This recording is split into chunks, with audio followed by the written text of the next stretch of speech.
Good evening, noble ones. Hello.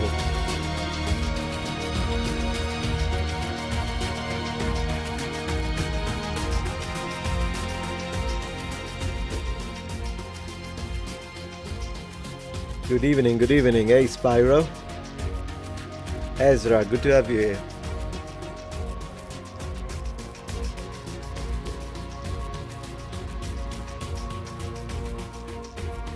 Hello, Legetu on Twitch. Titan Bro, good to see you here. Good evening, Eternal Swordsman. What a name.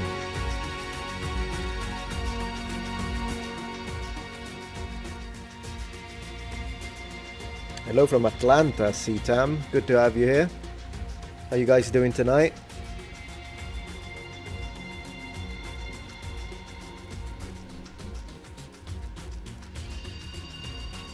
The Roman Centurion is manning the watchtower. Let's go, Fluffy. Fluffy. Fluffy Bunny UK. My gosh, the names you guys have come up with. I don't know how you do it. Hello, Idaho Insider. I might play some Oblivion later, but not now. Tonight we are, right now, this live stream, just want to talk. Gonna have a live stream dedicated to chat today.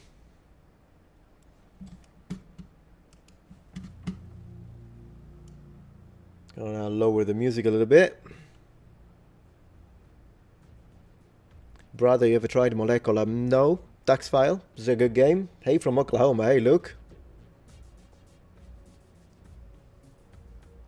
You're hooked to the channel. Thank you, Martin Project. From Sweden. That's awesome.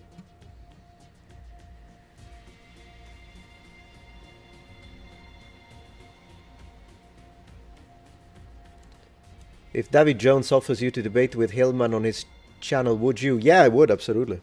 I wouldn't have a problem with it. But then again, I'm not like a theologian, so I don't think he's going to ask, because he's looking specifically for people who are like either theologians or professional Bible scholars, and I'm neither. So, I mean, I don't really see... I would, but then again, I would need time to prepare.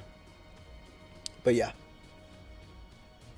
Have you been following the candidates for the new Pope? Yeah, I looked into it. Maybe we can have a look at it tonight a little bit. See what we've got. Good to see you, St. Nicholas. Welcome, Pomo Punk.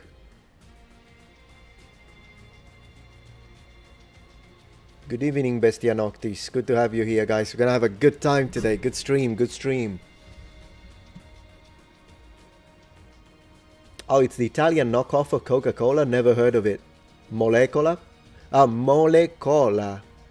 I never heard of that. This is a new thing. What are they doing in Italy while I'm gone?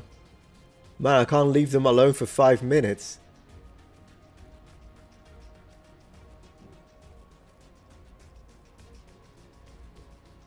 Popatron. Yeah. Yeah, I don't like Nexus. I don't like how they have been handling stuff, John. We'll talk about a few tonight. I heard they're building an alternative, by the way. Let me see if I can find the name, but you guys probably know it, because you know it all. There is a new website when it comes to like a new modding community in order to offer an alternative. I saw it today mentioned on X, but then I didn't save it.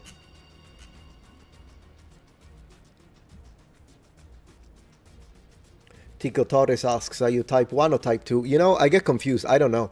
I don't know which one is which. Is type 1 male? Or it depends on the game. Also, sometimes it's type A, type B, so I'm getting confused. I guess type 1. Any tips for small starting YouTubers that you wish you knew early on? Consistency and high frequency of uploads. Also, what else would I have changed?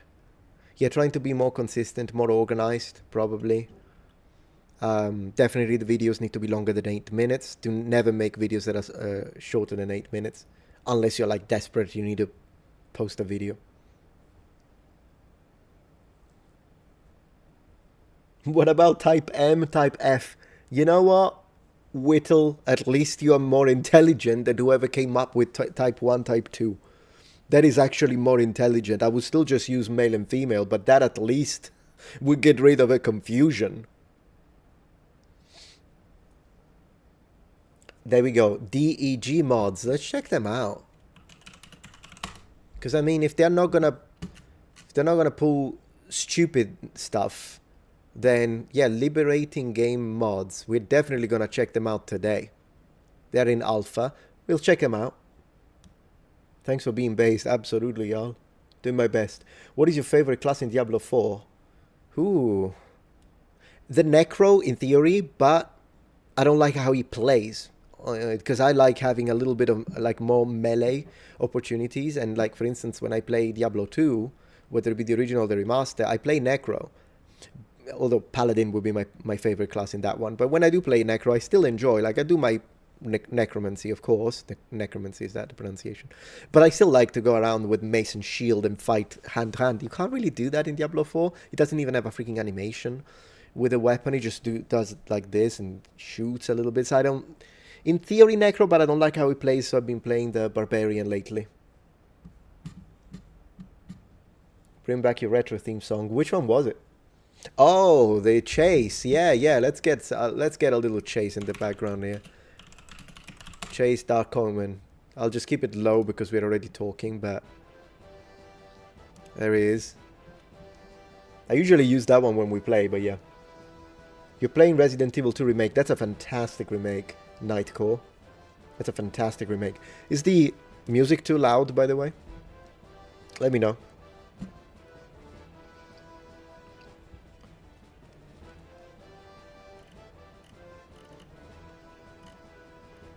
Did the Romans have, I have a question on Twitch, did the Romans have body type 1 and body type 2? No, they had male and female, but they also write about hermaphrodites. So of course they were aware of that, which is actually interesting because there are some ideas when it comes to legal status, because that was a problem that they needed to handle. What do you think about the current energetic situation in Spain? I haven't got a clue, Juan Pablo Valverde. No idea. I don't even know what that is about. What's the shirt? Athletic Polo. It's Athletic Polo. I just like it because it's blue and orange. I love contrasting colors. My favorite historical sword, Solin Victus. Wow, what a name. I would say anything that is like either a late 15th century stocco, so tuck. I love those. Or any one-handed 13th, 14th century spada di lato, side sword. Yeah, maybe a type 12 oak shot, something like that. Usually I prefer one-handed swords because I love the idea of sword and shield. That's what I would use in a duel. My cousin is a type 2 diabetes. Sorry to hear that, Ray. Sorry to hear that. But yeah, there is a way to use type.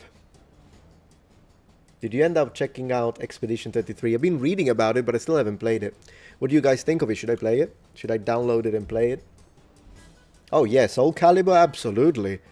Man, I used to play the original Soul Edge. PlayStation 1. We were crazy about it when I was in high school and it came out. I like Diablo 2 Petit Trianon, sure. I like all Diablo games. It's just that I'm stuck with Diablo 2. That's the one that it's more the most addictive for me.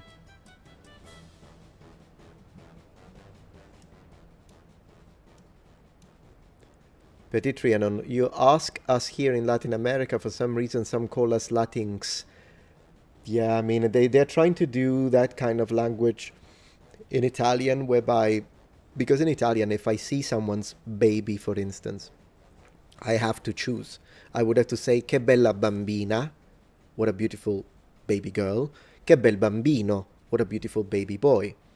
There is no neutral in Italian. It doesn't exist. So they're trying to say, I remember in Italy when I was there, they were saying that you had to drop the last vowel to not be offensive and say bambin. But that's like, it sounds horrible in Italian. It just makes no sense. Makes no sense at all. Thank you, Sir Phil, for the donation. Hey, Metatron wanted to thank you for your answer about the Shield Maidens a while back. If you have time, I would love your input, reaction on Mr. History on Shield Maidens. Mr. History on Shield Maidens. Thank you very much for the support, by the way, for the stream. I really appreciate that. Trying to keep the channel relevant and strong, and your support really helps, guys. It really helps, guys. Let me see. Let me write it down, so that maybe we can check out the channel. But yeah, I should make a dedicated video on Shield Maidens myself, shouldn't I? Should probably do it. I'll just title this Stream Suggestions. Cool. All right. Thank you. I wrote it.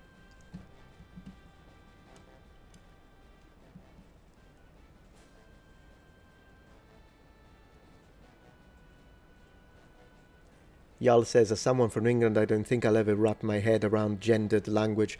It's not really that complicated. We don't think about it. Like, as someone who speaks a gendered language, we don't really think about it. I don't think that the table is a boy. I just pronounce it with the correct suffix. Now, given, if you were to ask me, but what if the table could be animated with, like in a Disney cartoon, yeah, I would probably imagine it as a boy because it's masculine. So I'm sure there is some residual like underpinning semantic field in there that makes me think that a chair is female and a table is male, but I don't really think about it when I speak.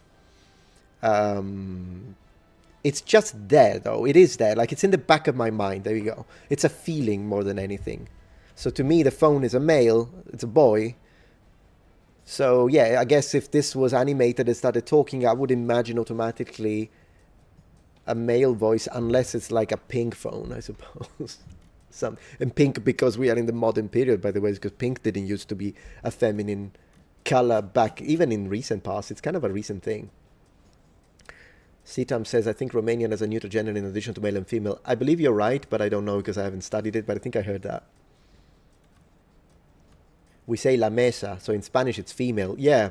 Well, we do say, you can say la tavola in Italiano as opposed to il tavolo. It's just that il tavolo is more like generic, it's any table. La tavola, it's usually the one like where you eat. Yeah.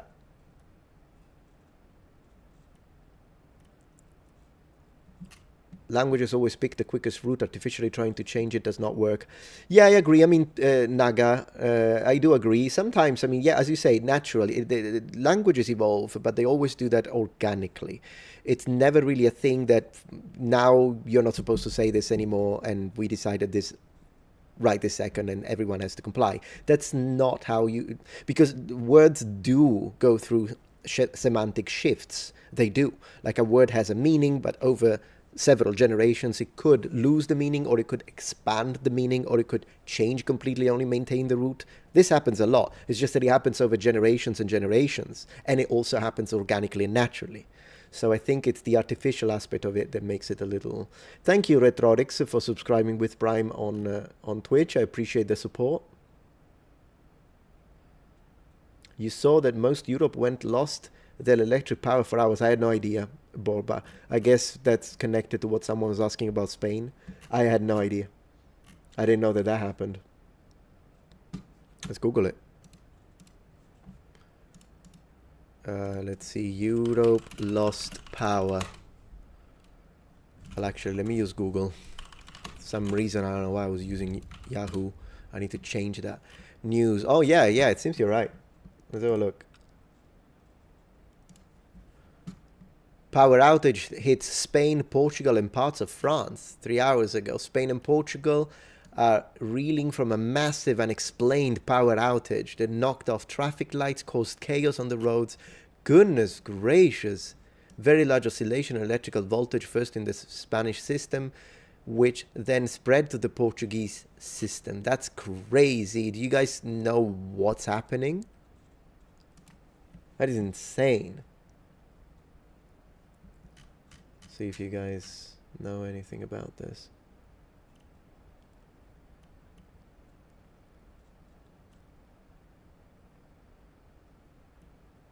How many of these people you see in real life? Which people? How many languages do you speak? Fluently 4. Conversationally, if you allow me even languages where I'm barely conversational, like simple conversations, then it would go up to 7. But it really depends on the language. Thank you, Narcotic Fox. I appreciate that. Could be a solar flare, says Epsilon Sama. Reminders of NA power outage in 2003. Portugal isn't real. No, that's Australia, mate.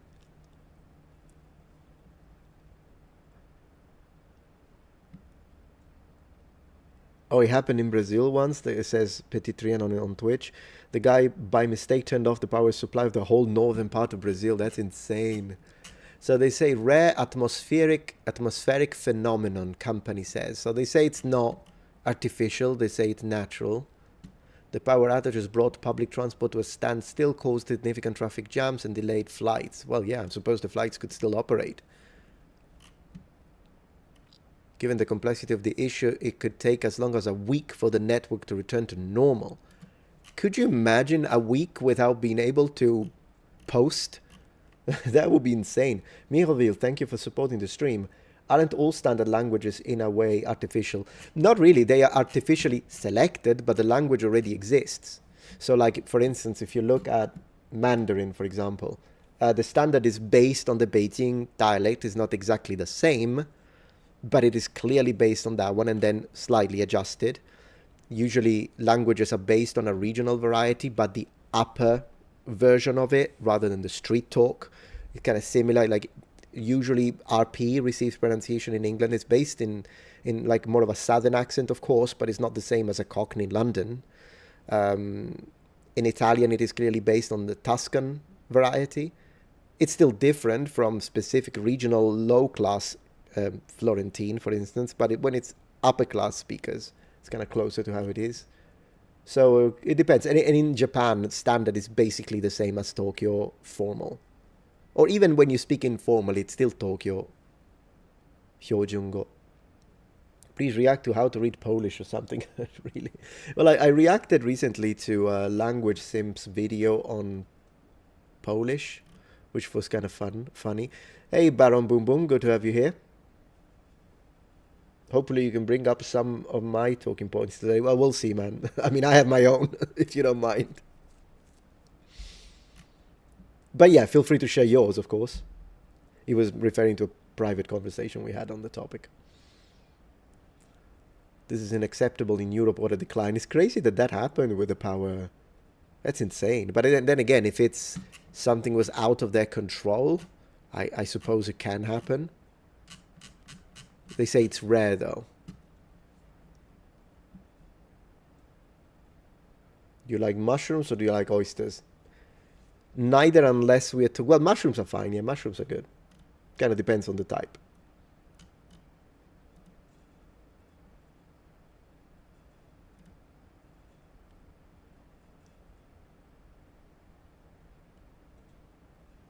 So, yeah.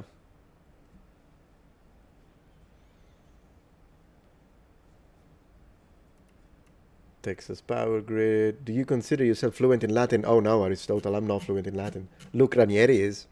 He is fluent in Latin. I'm not. It's not one of the languages I'm fluent. In fact, I didn't even include it in the 7 languages. Latin is just a language. I studied it, okay, at school. But I have to review it. Like I would need a dictionary to translate stuff. And instead, the 7 languages I mentioned before, I wouldn't need a dictionary. I could just talk to someone. So yeah. So yeah, no. If we want to know how many languages I studied, then the number goes higher. I didn't include any of those. It's been like that all day. That's crazy that in Europe it's like this. Goodness gracious! I hope they fix it soon.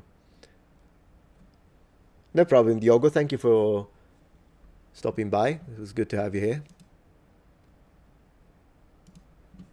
So I'm trying to test some time differences when it comes to the live streams, because I do want to stream a lot more often than usual. And the other night we tried a night stream. Now it's more of a late afternoon stream. Let's see which one works better, and also let me know what you guys think. Well, of course, you are here now, so I imagine for you this is a good time. Yes, yes, exactly, Baron. I'm earlier because I'm testing different time slots before I commit, because I do want to make it into a routine. That then, like, if I choose a routine and imagine it's going to be 5 to 8 or 4 to 7 central every day, or 5 times a week, for example. I then, once I decide that that's the time slot for daily streaming, for streaming, it doesn't have to be daily, but for streaming, then I'm going to put it on all like the thumbnails, I'm going to put it on the banner, but before I commit, I need to test it. So lately I've been going live more often to test this.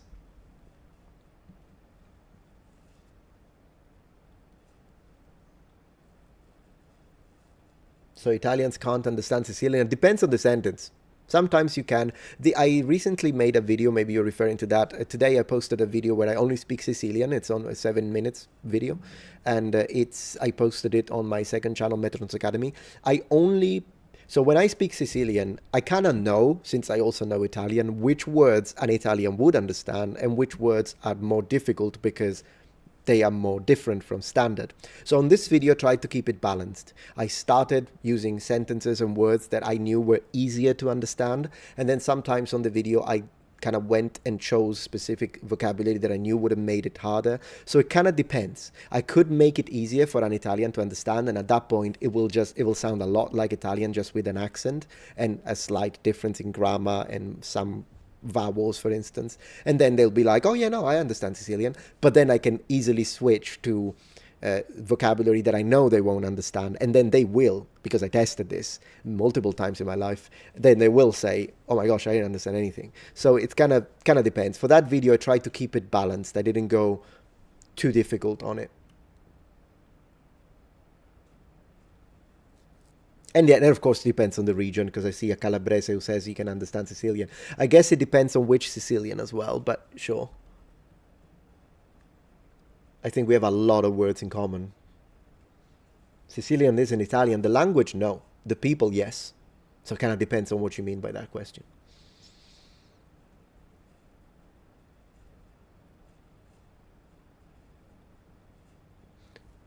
Seymour says, I'm in the middle of The Exorcist video. I honestly can't stand either of them.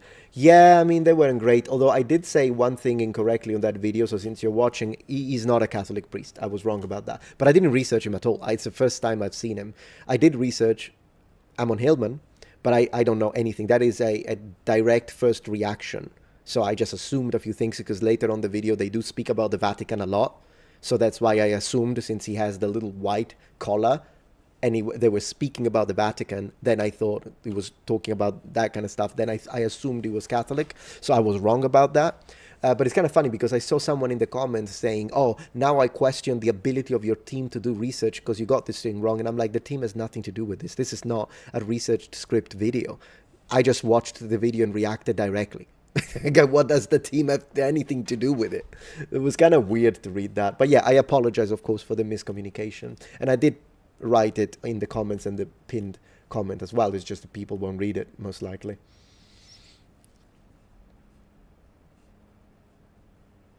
Ezra asks if I plan on making videos on Bronze Age cultures. Yeah, I mean, I made 2 recently, one on the Hittite army composition and one on the War of Troy.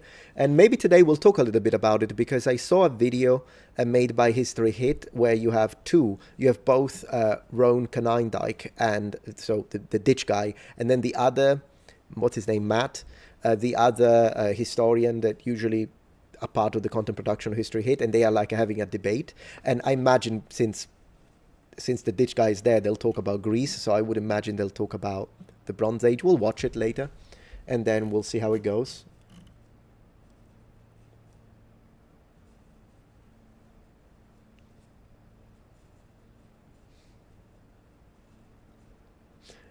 Let's see.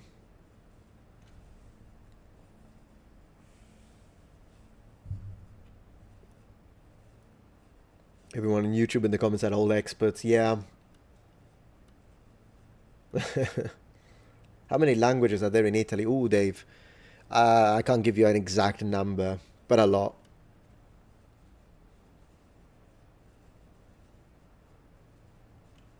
Good to have you here, Daneshan. I'm glad you caught me live. But you know what I mean? That's why I want to stick to a schedule, because this way people that you don't have to catch me live anymore. You will know, like, for instance, almost every day, or say like 5 to 6 times a week, I will go live, same time, every day, same time slot, and I want to put it everywhere. So now I'm testing, it's a testing week. But then afterwards, I'll say it everywhere. I'll mention it on my videos at the beginning so that everybody knows. And then you don't have to randomly catch me live, because a lot of the times I see people in the comments after the live, it's because I've been leaving the lives public, and I'm going to continue to do that. But I've been noticing that people are like, oh no, I wish I knew, I wasn't there. And I'm like, you know what, I just need to stick to a schedule. That's what I need to do. It's not easy because I have so much to do with the channel and production and research, but I'm like, I can do it. I can do it. So I'll do that. 100% I'll do that.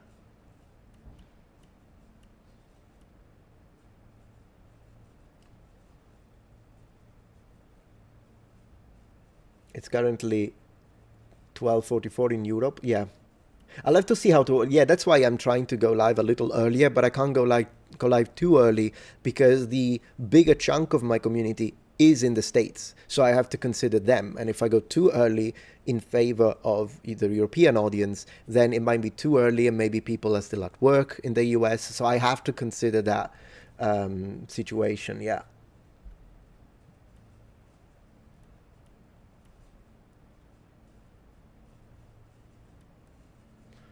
Basamatic says, what about a mod that makes every character one skin color? It's your game. You can mod it however you want. I personally wouldn't care. I wouldn't do it because I like the variety. Not to mention, I'm kind of someone who likes to stick to the lore. So to me, red guards are black, so I wouldn't change them. Likewise, orcs are green, so I wouldn't change that, and so forth, right? Altmer have this kind of yellow tone, although I have changed that one in the past, so I'll kind of gave them a little bit of a whiter skin. I've done it for my character because it was an option, so I just slided it to the left, and it looked better, because I'm not a huge fan of the golden skin of the Altmer. But then again, you know, the rest of the Altmers, they all have that, and I'm cool with that. And same with the Dark Elves, the Dunmer. I like that they have this kind of purplish, bluish skin, and I wouldn't change it. But it's your game. You do whatever you want. Basamatic is going with the crazy ideas. How about a mod that makes every female character a black man? If that's what you like, you do you, mate. I know I'm not going to download that, but you do you, mate. Yes, I am an Altmer supremacist.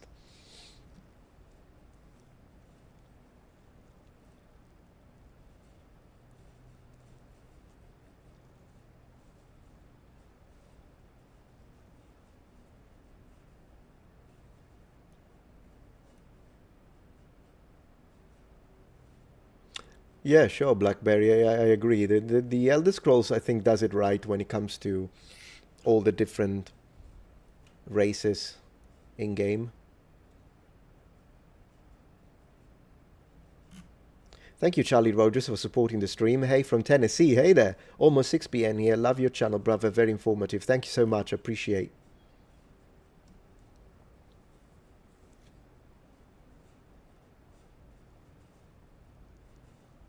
Hey Simon, we'll read their statement, Nexus statement about why they removed it. Thing is though, some people complained about the fact that I didn't read it because I forgot to read it on that, so we'll read it today. But I don't understand why people say, well, they said they didn't ban it for censorship, they banned it for this other reason. Yeah, that's called PR. I never believe, like, you think I believe Bethesda, Nintendo, whoever it is, when they make a statement like that? Oh no, well, this is our statement, great, that's PR. I don't believe them. I believe actions, and what they did is congruent with what they've been doing for the last few years. Therefore, I don't, but I'll read it. I'll read it, so we get it here, we get it on the channel, we discuss, see what you think, see what I think, we exchange ideas, but it's just because they say something. It doesn't mean that that's true or that I'm going to believe it. That's the thing. Yeah, exactly, Obi-Wan. He says they banned similar mods for many games before. Exactly, they have done it constantly. That's why I'm like, yeah, okay, you're just trying to save face, but it doesn't work with me. But that's just me. Of course, I can't prove it. I wouldn't be able to prove it in front of a court of law. Although, then again, I don't know. I'm not a lawyer, but maybe you can establish a pattern. There is that. I believe actions, exactly. My left. What's his name?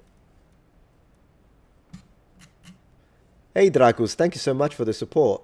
Oh, this is a stream. Yes, came from Short Fat Otaku's Trucker Trudeau video. Goodness gracious, what a mouthful. To watch this instead. Also, as a game developer, I'm really looking forward to your interactive Twine books. Oh yes, we need to take Twine back to the Zo Queen. Absolutely, I'll post them as soon as I'm done with a few other projects. I'll get back to those, and I will diverge a lot of resources into it, mostly time, really, and I'll do it because it's gonna be great. But thank you for the support and thank you for being here.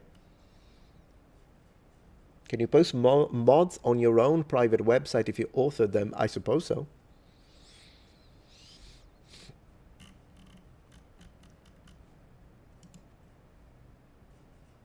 Thank you, Raphael, for the support. Metatron, have you seen the movie Conclave? Or Conclave? No, I just saw it and it was some crazy parallels with the situation in the Vatican. I'd love hearing your opinion, and if you think it pushes ideology, you can make a video on it. That's a very good idea. So the movie Conclave or Conclave in English. I should make a video on like historical papacy and how popes have been elected since the Middle Ages. That could be a good topic for a video. What do you guys think? I am streaming live AF. I'm thinking of streaming like almost every day. So I'm trying to select the best time slot, but I've been increasing the amount of live streaming, yes.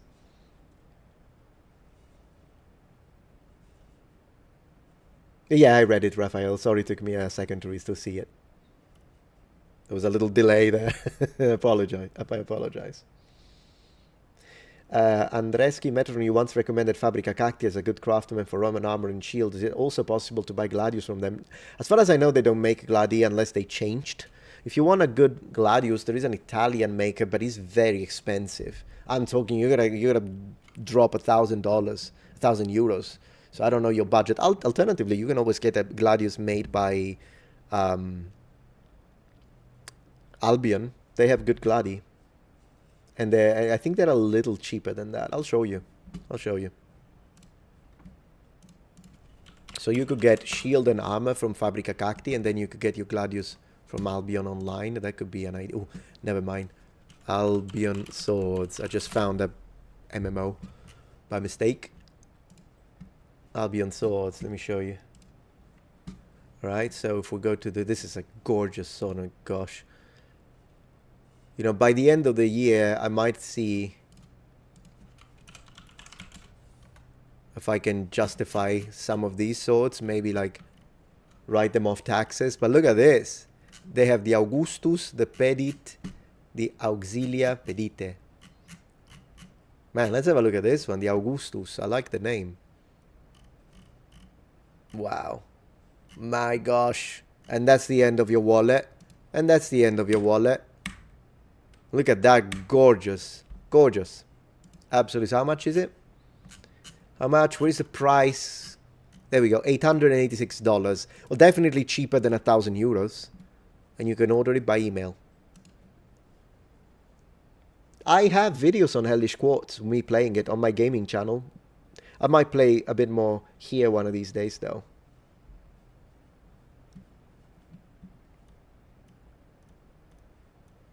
Yeah, I love gladi.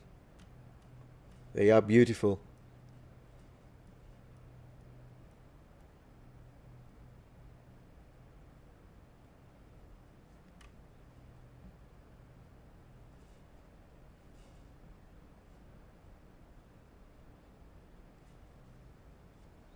Baron says, so Rafa was wondering a linguistic question. With English, for example, which pronunciation of words would you view as correct?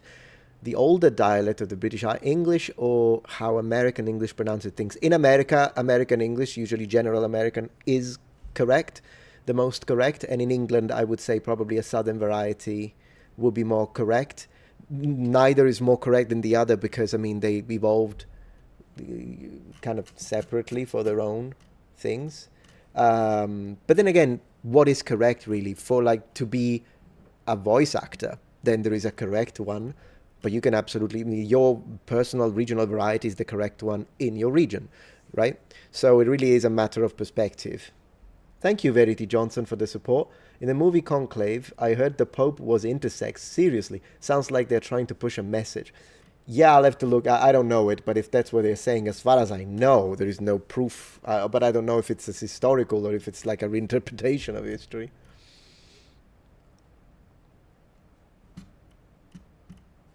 It does not. So Conclave does not portray the Italian cardinal in a good light. Yeah, whatever. I can still watch it. Doesn't matter. Doesn't bother me. I can watch anything. For instance, I can watch this. Ooh, I can watch this. The Maestro line. It's actually not too bad price-wise. I mean, it's expensive. The Squire line is a little more affordable. But still expensive. But look at this. Squire line is probably what I would buy apart from a Gladius. My gosh, this is gorgeous. The Knightly Sword. Yeah, that's why it annoys me when the likes of Gemini AI, ChatGPT, Claude AI, and you tell them, hey, is it okay for me to say that I'm proud of European culture and history? And they're like, no, that's problematic. No, it's not. Look at this beautiful, gorgeous European martial art. That's what I'm going to call it. This is gorgeous and I'm proud of it. Don't even care. Look at this. Because I don't mean it in any bad way. So I should be able to say it. This is great. European swords are the best. Like, I don't even care. But yeah, here we are. Thoughts on The Chosen. I have a few videos dedicated, so I'll kind of move you towards those, if that's okay. I hate the Roman gear, though. It looks horrible. The show is nice. The show is nice. It's just, they took a lot of liberties, but I mean, we know that, so... definitely better than whatever Netflix was trying to do. Dracus Luthos, thank you for the donation. Last super chat for today. Yeah, I appreciate that. What's your opinion on boob armor? Would it be feasible for a large boobed girl to fit her boobs into a dome cuirass? You don't really need it, but I mean, in an alternative culture where things worked differently from a representative, like imagine, you know what happened in the Italian Renaissance with the heroic armor? But now imagine that we are in a fantasy situation where women, for whatever reason, maybe you have like high priestesses and they need to wear the armor as part of the culture. Would it make sense that the armor shows? Yeah, it could make sense and it could work. It's just that it's not necessary. Because when you wear any form of plate armor, my wife wore plate armor and she's relatively well presenting. And she can wear my plate armor no problem because the metal does not touch. It's not like you have the breastplate, not to mention it's rounded anyways, it's not flat, but even if it's like this, right, the breastplate, but it doesn't touch skin. You wear all of your other clothing and then you put that on top and it's absolutely fine, even if you're well endowed. But then again, from a cultural perspective, I don't see anything wrong with it. If it's you know, it could work. But yeah. He's going to buy a sword before the stream is over. Oh no, don't push me. Don't tempt me. I'd probably find myself in a blacksmith's shop. I understand that, Legetu. I understand 100%. You should splurge on Fabrica Cacti Nagato, absolutely. Because the prices are very good for the in fact, I don't want to use the word cheap because cheap is usually associated with poor quality, so I'm just going to say economical. Their gear is economical, but it's very high quality. It's excellent. They do a very good job, and they can tin it for you if you want. My Roman armor is completely tinned, so that I didn't have to worry about rust. Daxwell asks, is that guy Hillman a crackhead? Oh, I don't know if he uses them, maybe, but I don't know, so I can't really say. It does seem to be very like this. So I don't know if he drinks 5 Red Bulls before he goes live.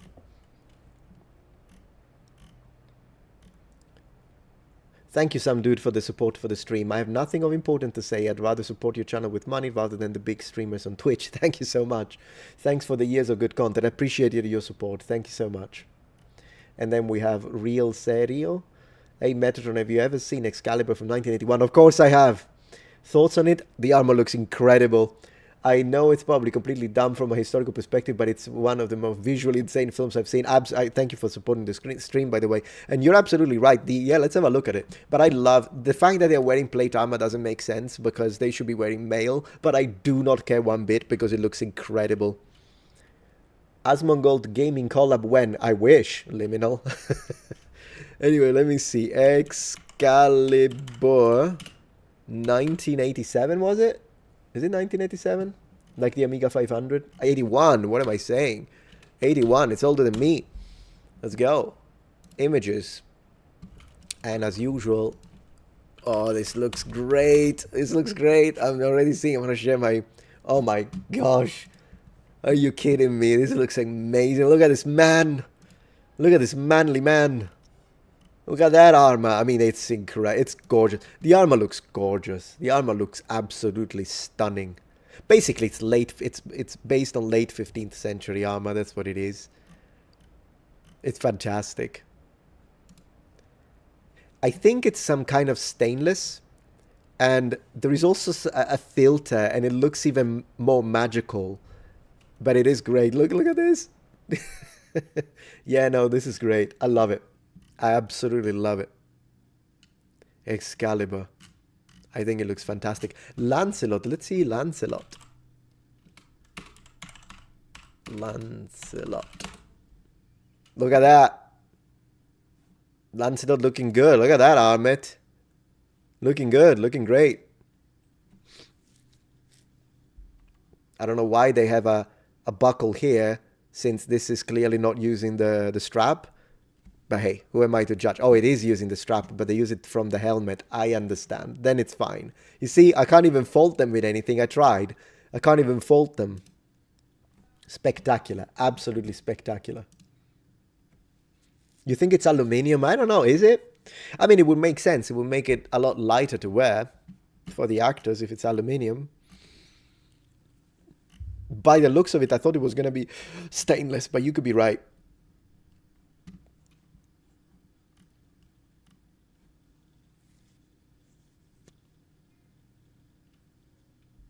Did Conan the Barbarian sword have a name? Ooh, I don't remember that. I don't remember.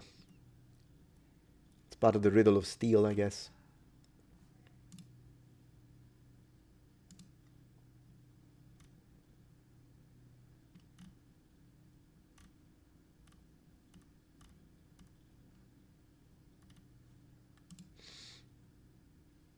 Live chat. Okay, cool.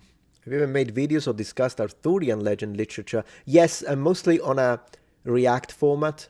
I might make a dedicated video of my own. Sure. Oh, and of course on my gaming channel I play a lot of games like Knights of the Round, and then as I play I will talk about the history a little bit. Yeah, it doesn't really look... To me, it looks a lot... Yeah, you're right. Monolith, I don't know. To me, it looks like stainless rather than aluminium, but I could be wrong. It's very... Like, you could see the chromium. It's been chromed. Conan's sword is called the Atlantean sword. Thank you, Matthew. And Amos. Man, you make me want to play Conan Exile again. I love that game. What is the name of the gaming channel? I'll give you a link. I'll put it in the description now. It's called Metatron's Protectorate because we protect old school games.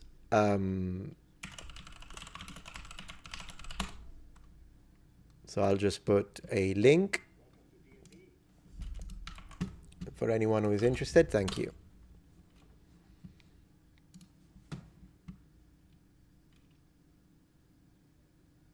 Have I played Gothic series? I played Gothic 3 and Gothic 4.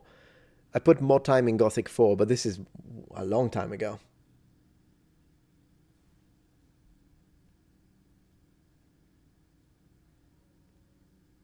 Fallout New Vegas, I started it, but didn't really get into it. Maybe it's something I should play, but right now I think I'm more into other types of games.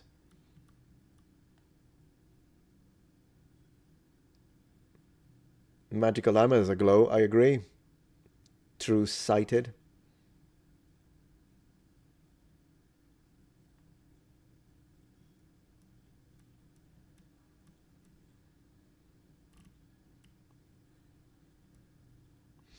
Oh, Sombrelon says, Metatron, Jesus had a copper alloy skin color and his native language was Vulgar Latin. Debunk that. Well, on the Vulgar Latin, it's actually, that's the easiest one because Vulgar Latin doesn't exist. But when it comes to the rest, of course, it's a mention, I know you're trolling, but of course it's a mention of Revelation. So that's the resurrected Jesus. And mind you, in the original Greek, because we looked into it, it says it doesn't look like copper alloy, but I love that you said copper alloy to piss me off. That was good trolling, man. It's multi-layered. Anyways, it says it looks like fired bronze, meaning molten. And molten bronze, I'll show you what it looks like. But then he also says, in the same verse, it also says that his face was white. But regardless, doesn't really matter because it's a resurrected Jesus anyways. It's a different being. But I do want to show you molten bronze. Let's see. Just to give you a visual representation, this is what molten bronze looks like. And that's exactly how it's described, but only for his feet. But yeah, that's the answer. The Dune game doesn't look very interesting. Is it from still from Funcom? The same as Conan, I think. Is it out already? Survival still? I love survival. It's like my favorite. Yeah, glowing, exactly. That's what they're trying to... They're not trying to tell us, because people do use it. Look, ethnicity, bronze. No, it's not talking about that. Let's be real. Let's read the text. It's clearly an idea of a glowing entity. That's what it is. New Vegas is orange. Hey, I got an orange light right here. Thank you, Decan, for supporting the stream. More Commodore 64 and Commodore Amiga streams. Yeah, you know what? We will. And I'm going to have my wife try Another World on the Amiga. I've already prepared it, and we're going to film it in the next couple of days and see what she thinks. And see if she can pass the first snakes. Because, goodness, the little vipers, if you know, you know. If you know, you know. If you can't pass it, I'll do it for her. But it's a difficult game, particularly the beginning. It's a good game. I love Another World. It's impressive what they managed to do. Third place gets a copper alloy medal. Give her something easy. I already did. She played something easier last time. We've been doing videos together where she even had to figure out how to turn on both the Amiga 500 and the Commodore 64. She did a great job. I should ever play Defender of the Crown. That's another good one. Good evening, Christopher Vane. Hail from old New England. Hello. Yeah, Conan is such a good game, Conan Exile. I put like 1,000 hours in that game, on that game. I think exactly 1,000 hours. I can check it now if you want, the exact numbers. Streaming idea, Conan Exiles with Shadiversity. I don't know if Shad still plays it. I know he put 3,000 hours in that. I don't know how, with like 15 kids, how he managed to put 3 times the amount of hours I put into it. But yeah.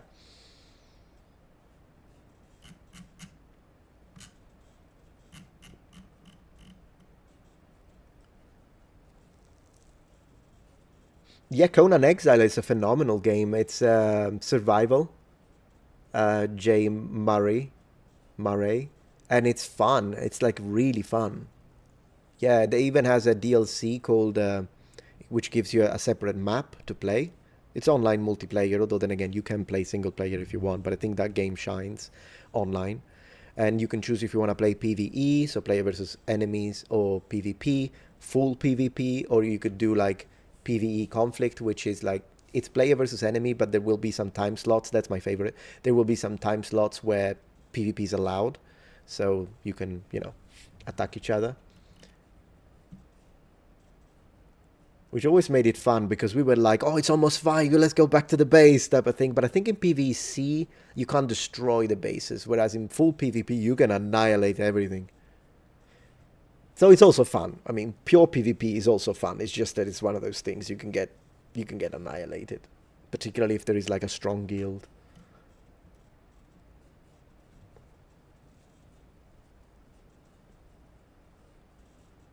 Metatron, can you take a look? St. Nicholas says, can you take a look at Crone Hellabron's armor in Total Warhammer? Is there any logical justification for what she protects and not, besides religious reasons? Well, let me check. Let me see. See what we've got. I mean, she's half naked. I mean, I'll show it in a second. She's half naked, mate. Where is the armor? I don't know if that's what you meant, but I mean, that's what I'm getting here.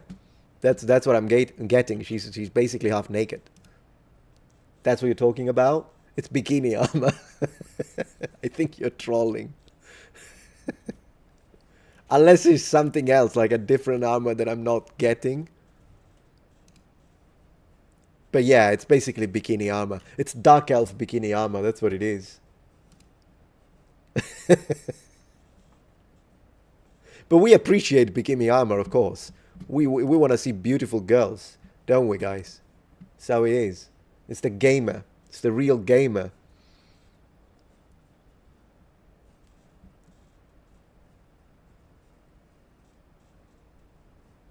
Thank you, Decant, for the support. Your favorite faction in Rome Total War? Ooh, I haven't played it in so long. I don't even remember who you have. Do you have like... Yeah, you have the different Gentes. Is that right? Maybe Gens Valeria was where, but I don't know. It's been a while. I haven't played it in so long. I should play it one of these times. She had a beautiful Type 2 body here. Exactly. So yeah, let's talk about a little bit this. So let's have a look at Nexus Mod then, since it's part of the topics of this stream. I mean, we're going very relaxed about it. We can talk about whatever you want, but we do have a topic. So if we go to our non-beloved Nexus Mods, and we write Oblivion, of course. Let's go into the whole situation. We'll read what they had to say, and then we decide if we believe it or not. How about that? How about that?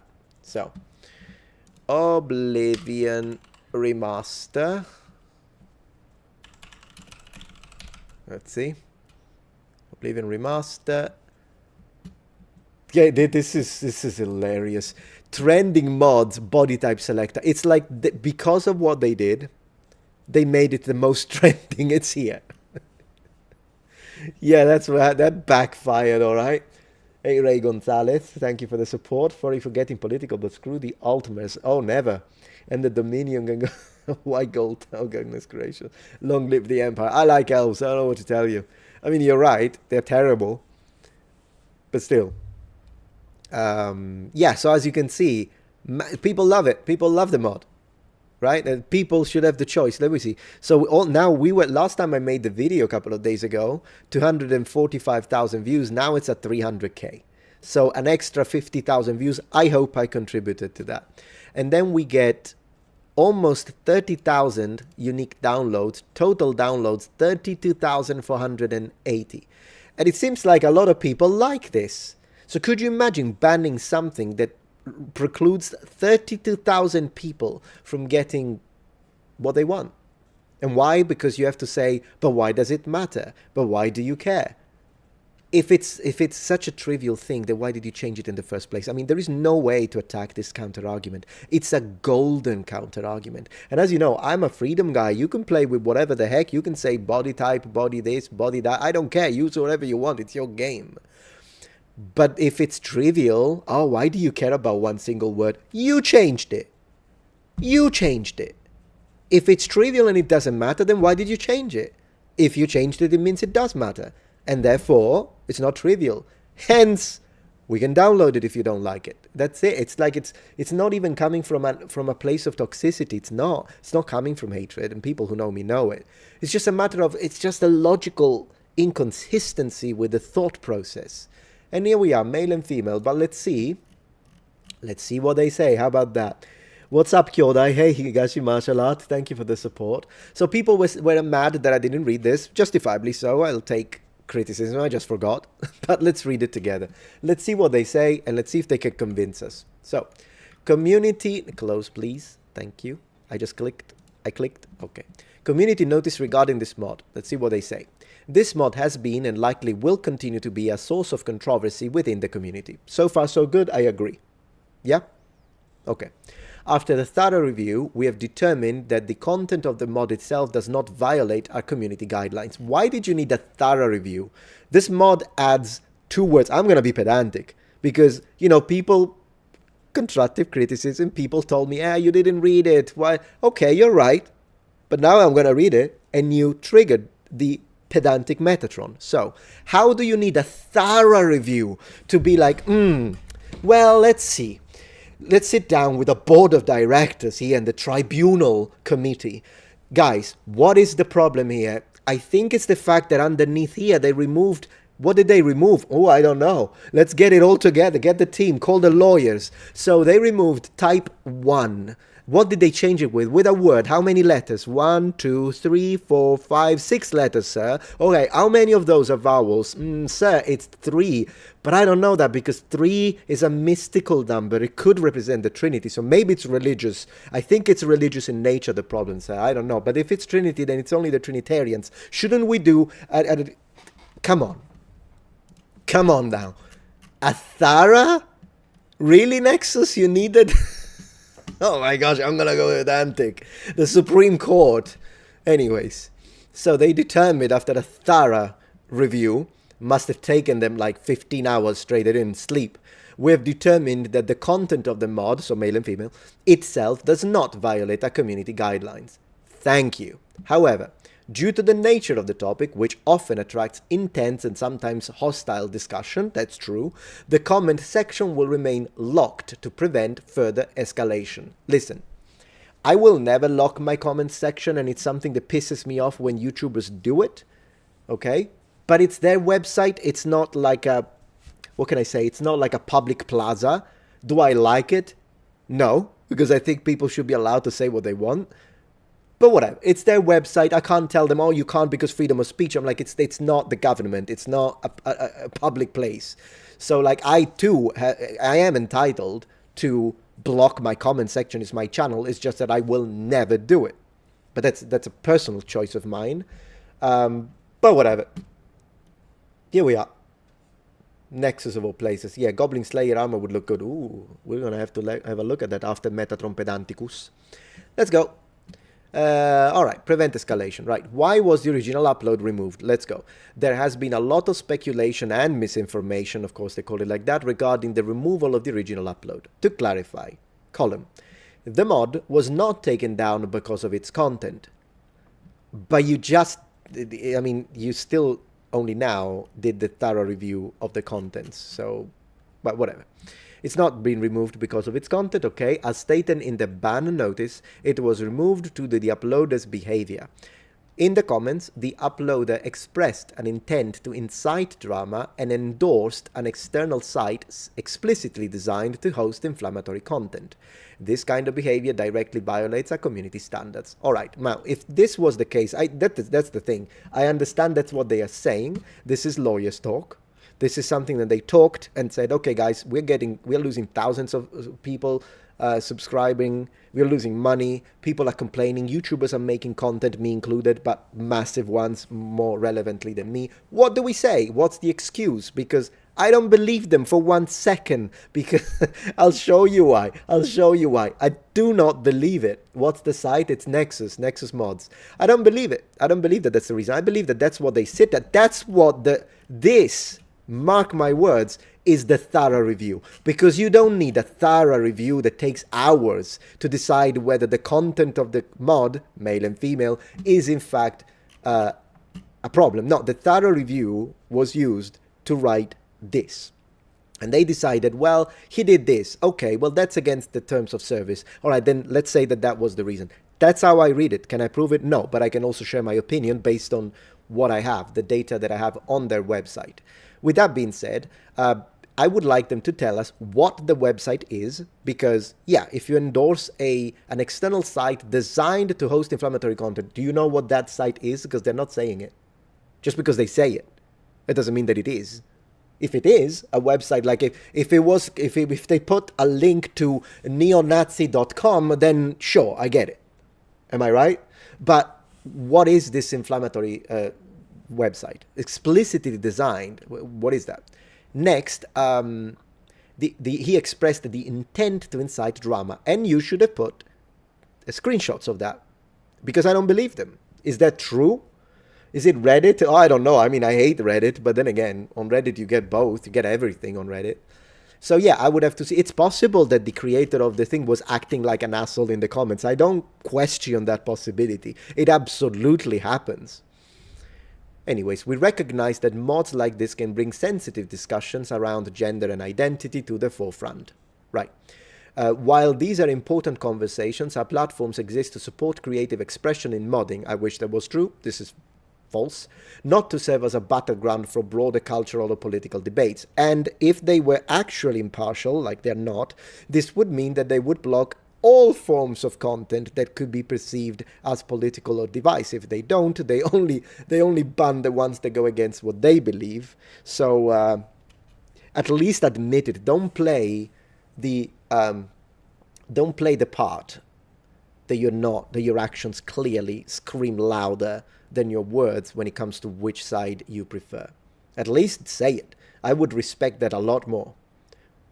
Why not show screenshots of the orthodoxy comment? Exactly, Kai Legacy. Exactly.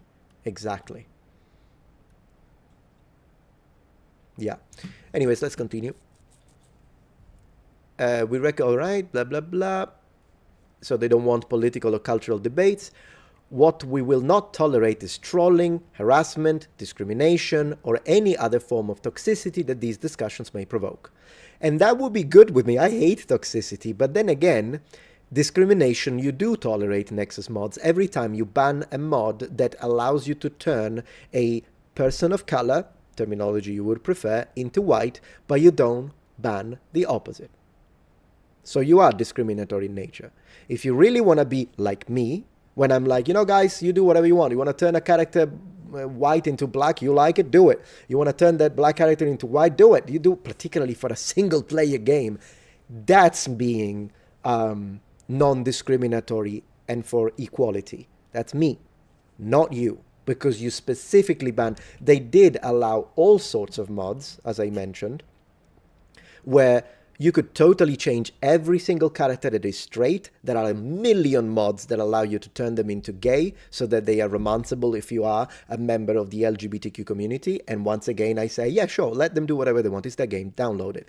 But they do ban mods that allow you to romance a character that is canonically non-straight in, in the original content. So they are not like what they are proposing to be. And it's clear, it's loud, it's obvious. And also that is kind of stupid because Cyberpunk 2077, there was this whole situation, this whole controversy where, thank you, Decad, for the support, Pizza and Pineapple. I do not appreciate Pizza and Pineapple, you apostate, but thank you for the £5 that I will use to buy a pizza without pineapple. But I was saying, with the Cyberpunk thing, it was a big deal because there's this girl, right? And she is a lesbian. Although in the original content, I heard she wasn't. Then they turned her into a lesbian for the final game, and I don't care. I don't care. I don't care. I really don't. If you want to put that, whatever. Then people did a mod where she was allowed, now you, the player, even if you're male, you can romance her. And they banned the mod. But I'm sorry, aren't you deleting bisexual people at that point? Because I don't think the mod removed the possibility to romance her with a girl. It just added the possibility to romance her with a guy, but that was enough for them to ban it. So they're literally deleting bisexual people then. It's like, we know what you do, Nexus. You can't hide from us. We know exactly the type of people you are. And you are not centrist in any way, shape, or form. And that's how it is. But let's continue. So that's why I don't believe it, guys. It's not out of hatred. I don't hate anyone. Consenting adults, do whatever you want with your life. It's freedom. But that's it. I mean, I'm just going to say it. I'm just going to call it for what it is. Yeah. Anyways, let's continue. We recognize, where is it? The mods, blah, blah, blah. So they don't tolerate trolling, harassment. I mean, if you don't tolerate trolling, you probably have to deactivate any mod ever, because trolling is everywhere. Let's continue. Our commitment remains the same, to keep modding accessible and welcoming for everyone. And that would be something I have nothing against, but I don't believe it. Please note, any re-uploads of this content or any derivative content intended to circumvent this policy will be removed. A-word behavior in comments or posts will result in moderation actions. It's their website, whatever. There is no need to report this mod page. Oh, good. Okay. If you prefer not to see this content, we encourage you to make use of the content blocking tools by blocking the real word issues tag or the author, and that's the name 7H3 Laughing Man. Right, so yes. I mean, I guess, yeah, of course, if you don't like this mod, if you hate the idea of putting male and female and you absolutely are in love with the terminology body type, be my guest. You know, it's your freedom, whatever you like. And don't download it at this point. Don't download it. Isn't that like simple to do? So yeah. Trolling is one of my skills, says Thomas. What do you guys think? So were you guys convinced by the veracity and the genuine? It's I mean, they have 752 kudos out of a community of how many? 60 million users? Let me see. Yeah, 61 million, and you got 700 likes. How's that going for you, mate? Oh, gosh. So anyways, we have an alternative, guys. I don't believe them. Like, I don't believe them.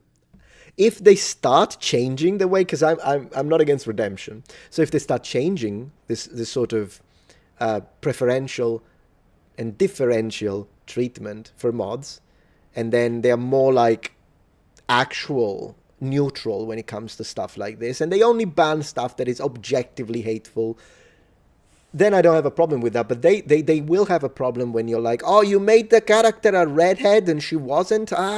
She was a person of color, banned. But then they don't have a problem with this mod. I'm going to show you. I don't know if I'm going to get blocked for this, but wait, because you need to see what we're talking about here.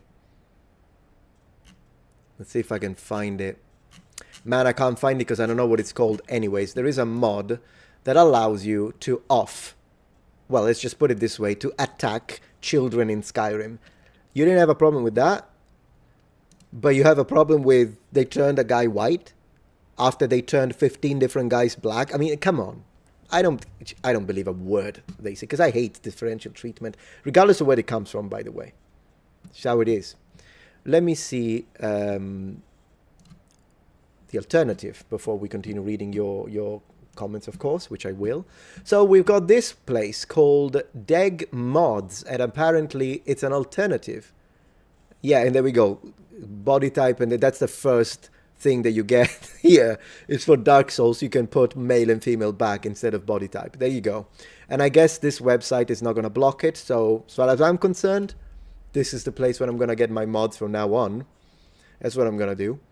And so yeah, Deg Mods, guys, check them out. And I'm going to stop before we get some strange images that is going to block my stream, because I don't know if they filter. I don't know if they filter. All right, let me read what you guys think. Are you in the US right now? Yes, I am, Italo. Your computer clock says 6 p.m. Yeah, I live in the United States. I moved here. I'm a legal alien in the US. I have a green card. Obi-Wan says, Metatron, the Lords of the Fallen developer recently made a poll on Twitter. Yes, I'm aware.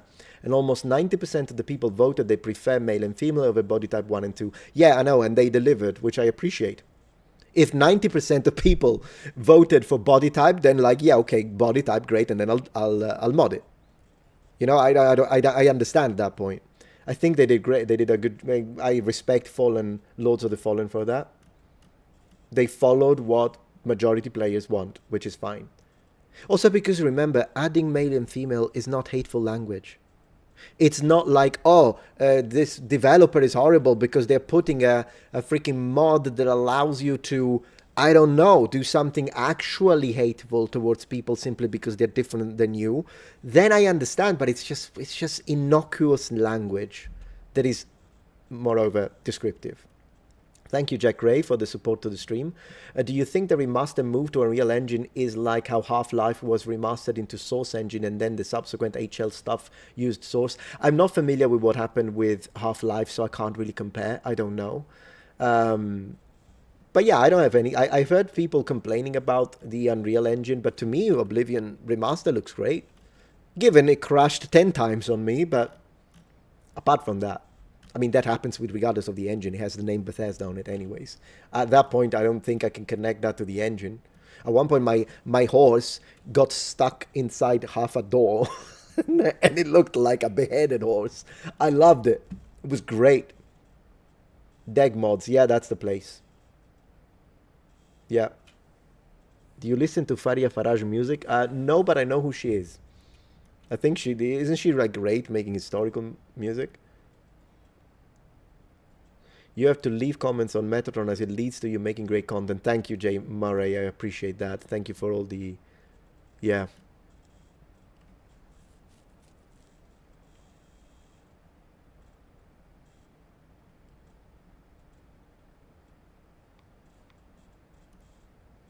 Baron raises an interesting point that I'd like to answer. You say, I can understand people's dislike of the mod.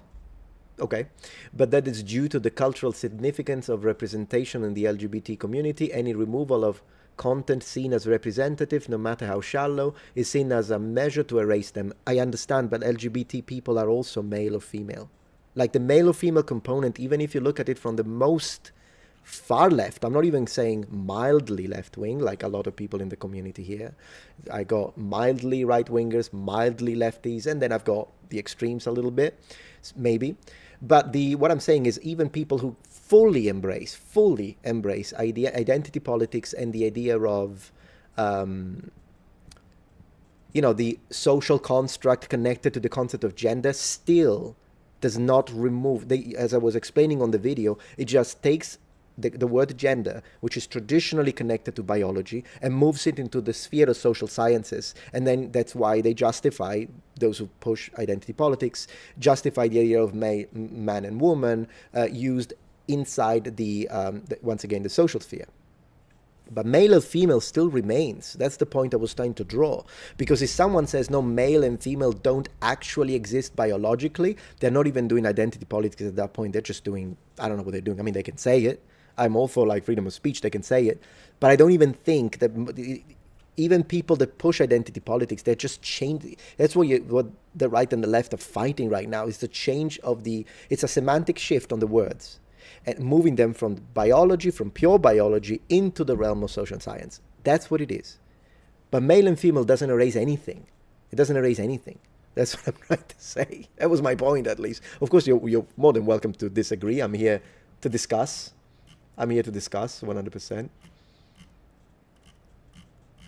That's why, to me, it's a different situation. Like, if you, and again, in a single player game, you should still be allowed to do anything you want.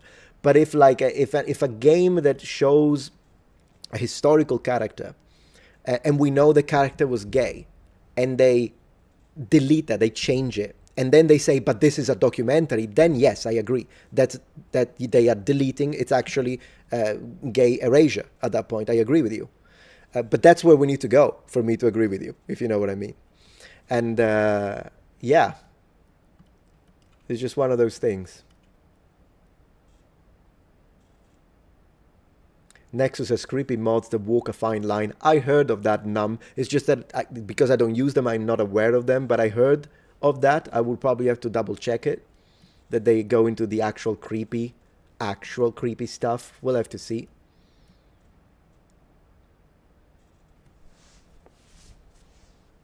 Yeah.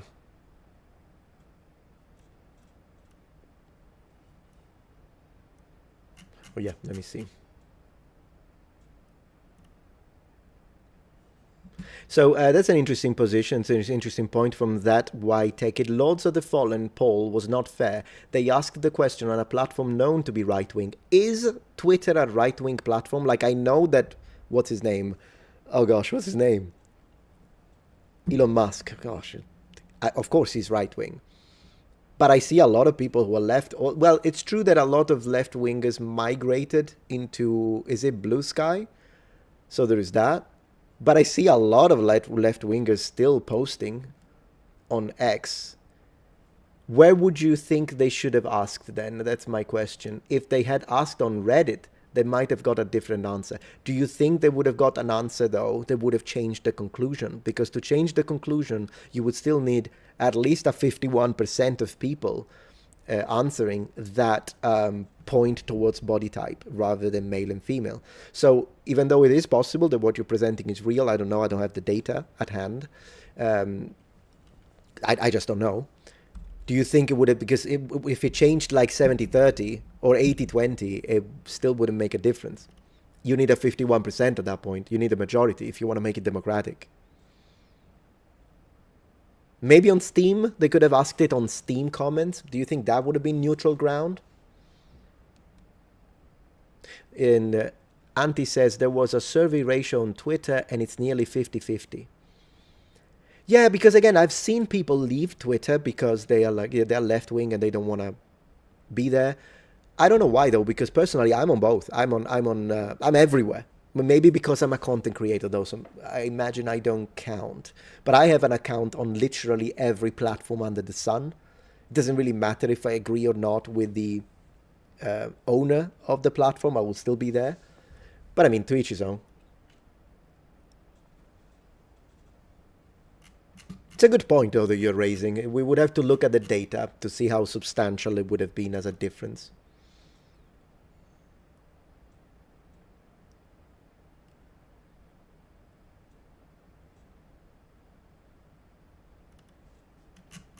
Thank you so much, Real Serious, for the support for the stream. Complicated issue. On the left, it's purely social. So then what is the gender spectrum even about? And on the right, it's purely biological to the point that it doesn't even consider the outliers.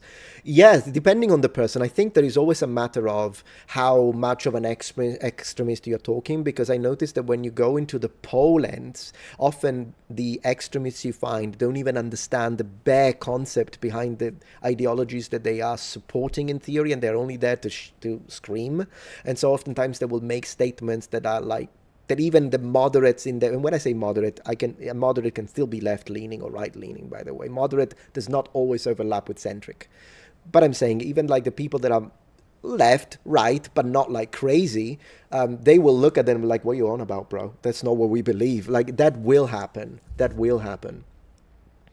Because I mean, how many people on the left deny the existence of actual biological sex? I think they deny a lot of stuff, like the whole gender situation, the whole man and woman, the I'm a woman, I identify, all that stuff we know, but that's all in the social area.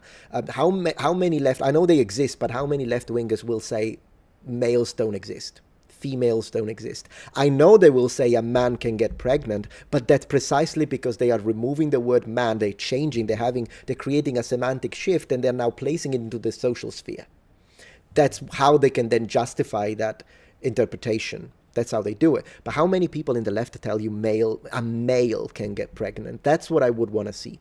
Equally, on the right wing, how many people on the right will say there is only male and female in the sense that in what's the word in English? Hermaphrodites?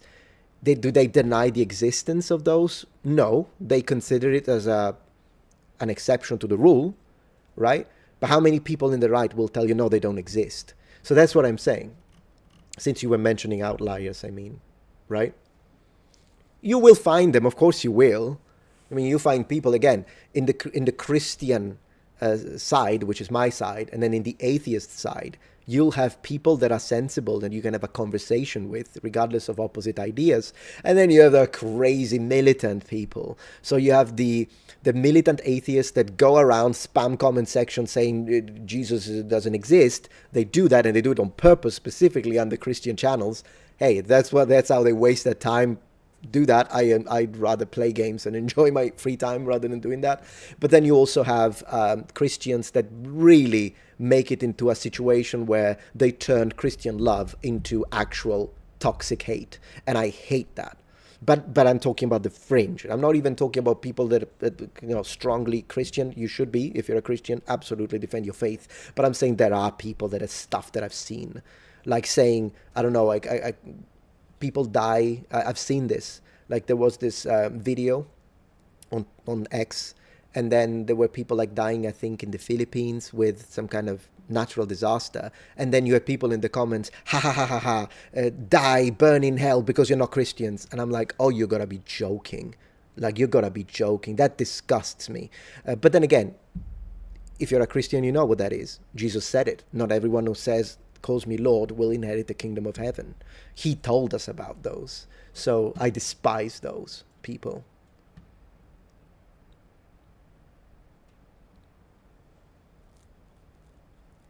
Oh yeah, that's a good question, Baron. Is there a reason why Twitch chat is only for verified accounts? I don't know how to change it. That's the reason. I just have to look into it, and maybe the settings. I'll check the settings after and see if I can unlock it to anyone.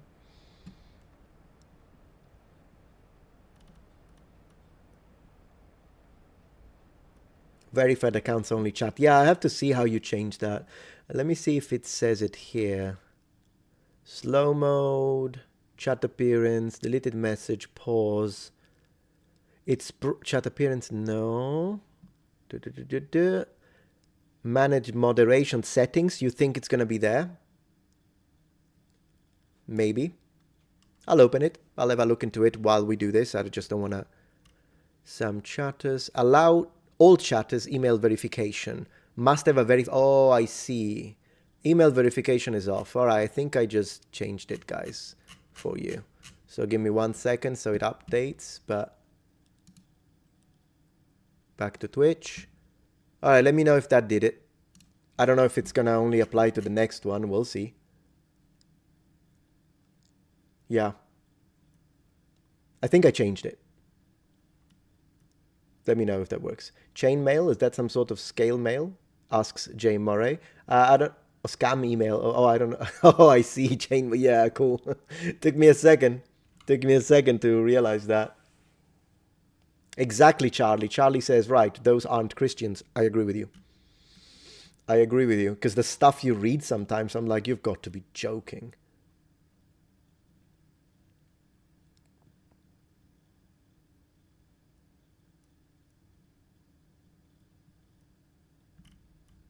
That's a good question, Dogi Travels. Let's read it. You say, I'm a Christian, but this question really upset a Christian forum. If Mary was impregnated by God, yeah, okay, but already this, it's an interesting way of wording it, but yeah. Usually it's like we mention the Holy Spirit, but yeah, God, sure, because it is Son of God, not Son of the Holy Spirit. And Jesus is God and incarnate. Doesn't that make Jesus his own Father?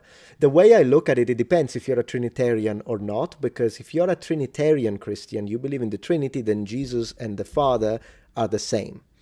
So at that point, and then if you're not a Trinitarian Christian, there are some types of Protestants that believe that, and not even Protestant, there are some types of Christians that believe that Jesus, the Father, and the Holy Ghost are three separate beings. So it depends, you're Trinitarian or not.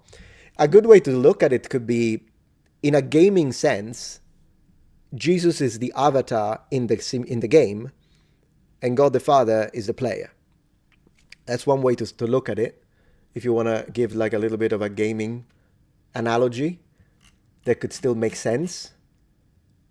But then again, it really depends, because there are many types of Christianity and the doctrine varies tremendously. So this would be a very deep discussion. Ray Gonzalez, they should add a mod that changes body type 1 and 2 to humans and mongrel, all other races. Yeah, I don't know what that would do, Ray, but I mean, you can add whatever mod. Hello, Metatron, how are you? Very well, Angelina. Good to see you here. Good to see you here. You were here the other day during the live stream. There is usually some set defaults. It's not necessary something set by us. So did it change on Twitch, by the way? I think it was default, yeah.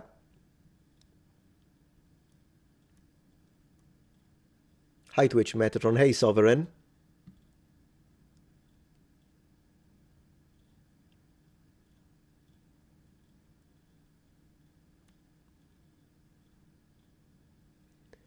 Create a dashboard, moderation, scroll down. Okay, but did it work already? Because if it worked the way I did it, then great. If it didn't work, then I'll try this way.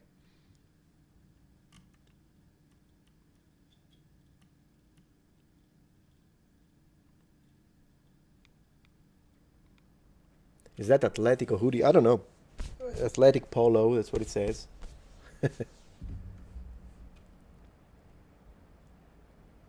Exactly, Onyx. I agree with what you're saying precisely, 100%.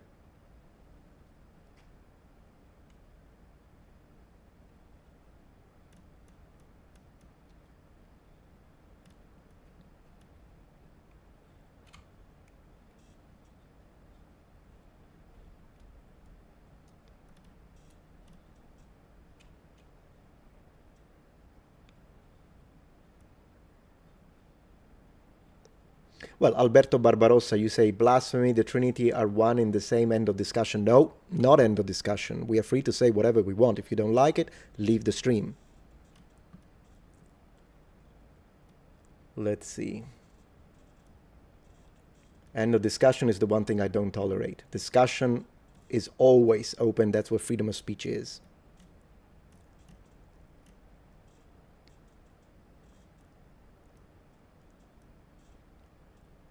Yeah, exactly, Jonathan Pollock. That's a good point. So he says, talking again about Nexus, Nexus can interpret hateful content, in quotes, to be whatever it wants it to be. Exactly. It's kind of similar to the idea of like hate speech laws, which cannot work in a civilized society. It's too dangerous to give that kind of power to a government. So yeah. Discussion is always open. End of discussion. That's it, evil. That's a good way to put it. And discussion is nicer with pizza, beer, coffee, depending.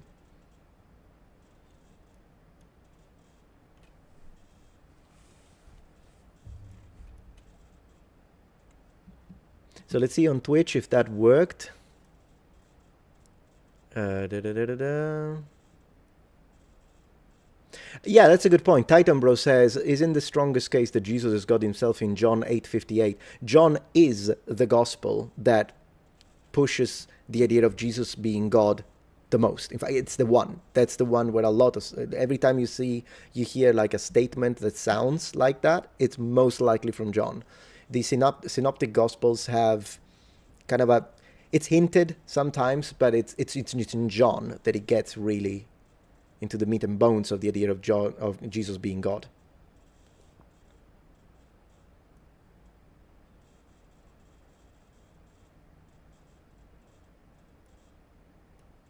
So let's see if that worked. Oh, you say unsure.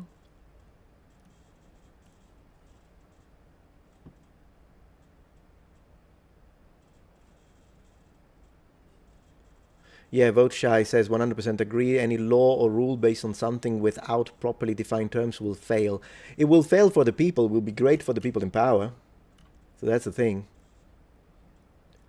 Because it is a very difficult. Not to mention it's the idea of making like there is some speech that is illegal, but it's when it becomes criminal. That's I think the only, even in America.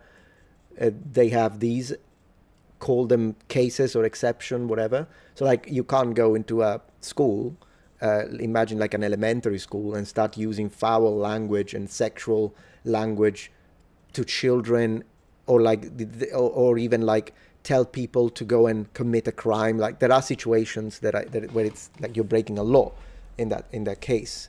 But any other case, you should be able to say what you think. And the problem is that the people that support the idea of hate speech laws, they only support it because they're not thinking 360. They only think, no, I support hate speech laws, so you can't say anything, for instance, against a specific minority group. Otherwise you go to jail. And then they're like, haha, now the people that don't think like me will go to jail. Problem is, once the law is established, if the opposite now gets power, then they're going to make illegal what you say. So if you were someone who said, for instance, you hate Christians, right? Let's put you on the other side. And you always say horrible things about Christians. Now the other side is going to make it illegal and you're the one who ends up in jail. How do you like it now?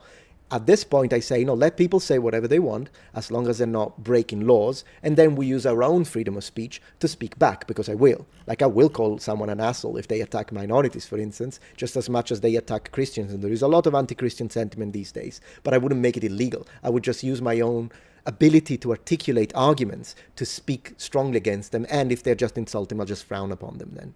You know, I don't have to deal with people like that. But I wouldn't send them to jail. Because it will backfire. It doesn't matter who does it. It will backfire.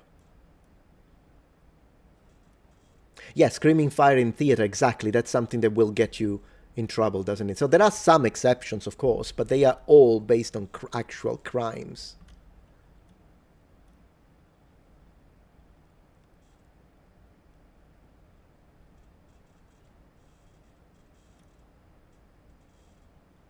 Manuel asks, how do you call John in Italian? Giovanni.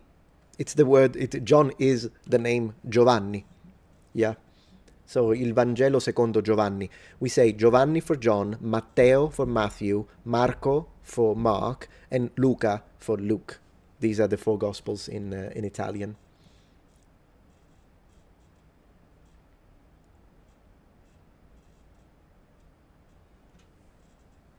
Carl says, the synoptic gospels can't even agree on the most rudimentary details despite being able to copy from pre-existing versions. Well, I mean, it's possible that that Mark was the basis for at least some of the information presented in Matthew and Luke, that they took it from Mark. But yeah, you're right. There are some areas of the Gospels where there are disagreements, but as you say, they are details. So like, as long as they agree in the stuff that actually matters, I personally don't particularly care.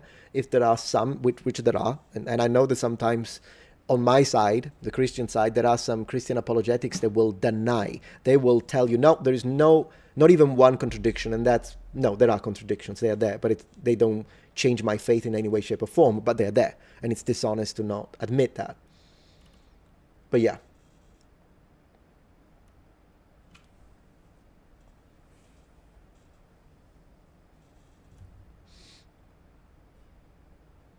Yeah, and Goyaba12 says body type 1 is male or female. I don't know. I always get confused. I haven't got a clue. I think 1 is male and 2 is female, but I think it also depends on the game. So it gets complicated. Numberleaf says dictatorship. Yeah, that is the loss of freedom of speech is one of the first things. Freedom of speech is one of the first things that goes once you enter into the premise of a dictatorial regime. That's exactly how it is. I mean, just look at it's there. It's in the history. Doesn't matter if it was the German Nazis or the Italian or Spanish fascists, or if it was Stalin and communists under Stalin. That's what happens. You think you could go, like, it doesn't matter if one is a class struggle, the other one is a race struggle, the other one is about this, and the one is about national identity, the other one is about socialism. It doesn't really matter, because one thing that they all have in common is that if you go in Rome, right, in 1940, and you go and say Mussolini was an idiot, you will end up in jail. Likewise, if you go in front of the building in Berlin and you say something against the Third Reich, you will pay the consequences for it. They might even shot you there. And then you think that it was different at the Kremlin. You said, like, Stalin is a monster. You think you go home. No, you end up in a gulag. So yeah, that's how it is. And that's not even like, oh, but you're having a controversial position. No, it's a fact. At this point, it's a fact.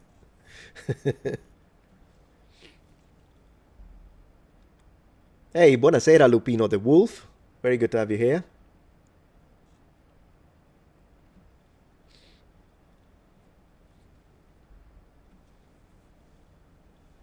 Antons brings an interesting point. You say the Bible doesn't actually contradict itself. It's different witnesses describing the same truth from different angles, like how different people would describe the same event. And I'm with you with a lot of the areas of discrepancy. This can absolutely happen, but this is not applicable to every single contradiction.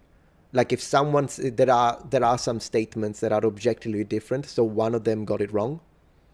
When two things, it depends. Some contradictions can be mutually incompatible, and others can be compatible, because, as you say, if I look at this can, I will tell you that it had a red writing on it. Someone else could tell you, no, it had black writings on it, and we are both correct. It's just that we're focusing on different details. It's a very good point, the one you're bringing, but it's not applicable to everything if we are going to be intellectually honest about it. But it shouldn't. It shouldn't apply to everything, because, again, which Bible are we talking about? There are a million versions, and the translations are different. Whenever there is translation, there is interpretation, and whenever there is interpretation, it's not like for the Bible to be 100% perfect, it would have had to be written by God. The split second you enter humankind in it, it is still, to me, a holy text. But obviously, we need to translate it. I mean, I do read Hebrew, but a lot of people don't. And I do read Greek, but a lot of people don't. And my Greek is pretty bad anyways. I need to, it's rusty. I need to open the dictionary. And so people you'll read King James Version, and someone will read the New International Translation version, and someone will read the version that they use, the Jehovah's Witnesses, and someone will read Edizioni Paoline in Italy, and then the words will be different. And they change quite a bit. They do change quite a bit. But it doesn't matter, because this is how I see it. The Bible is a text, and I'm going to give you a little bit of a biased Christian perspective here. So if you're atheist, I'm not trying to be disrespectful. I'm admitting my bias. But let me at least say this, because I will present what I'm about to say is not just based on faith. It's also based on faith, but it's also based on linguistic analysis, because I am a linguist. And I'll tell you this much. The Bible is a double book, set of books, but you know what I mean. On one hand, it's extremely simple and easy to understand in the core fundamental matters that are the things that really matter when it comes to your salvation. Anyone can pick it up, doesn't matter what translation, and they can read enough to be saved. But it is extremely complex, on the other hand, if you go into the actual details of the linguistic complexity and the poetry in it. Then you need to read it in the original language, you need to get all the details, then it becomes extremely complex. But all of this stuff is interesting, is fascinating, but it's not necessary for the religious aspect of it. And that's why, to me, the Bible is a fascinating book, and I love spending time with it. I love it. I love spending time with it. Now, the differences that you find, translation, all that, will, generally speaking, have to do with all of the rest of the architecture of the Bible. But the fundamental core items, those don't contradict, because those are the ones that actually matter, at least from our point of view. At least that's what I think. I'm not saying I'm the ultimate authority. There are like hundreds of people that are much better than me when it comes to, Bible scholarship and apologetics, but also people that present excellent counter arguments that I always appreciate, because it's good to use your mind and think. But yeah, he drinks Mountain Dew. I do, actually. I do drink Mountain Dew, but it's the Baja Blast Zero Sugar. That's the one I drink. I like it a lot.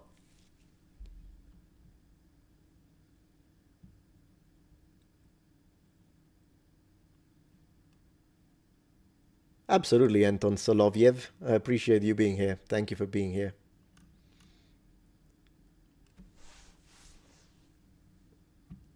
Can you take a look at Techless outfit in Total Warhammer? I'll do that in a little bit, St. Nicholas.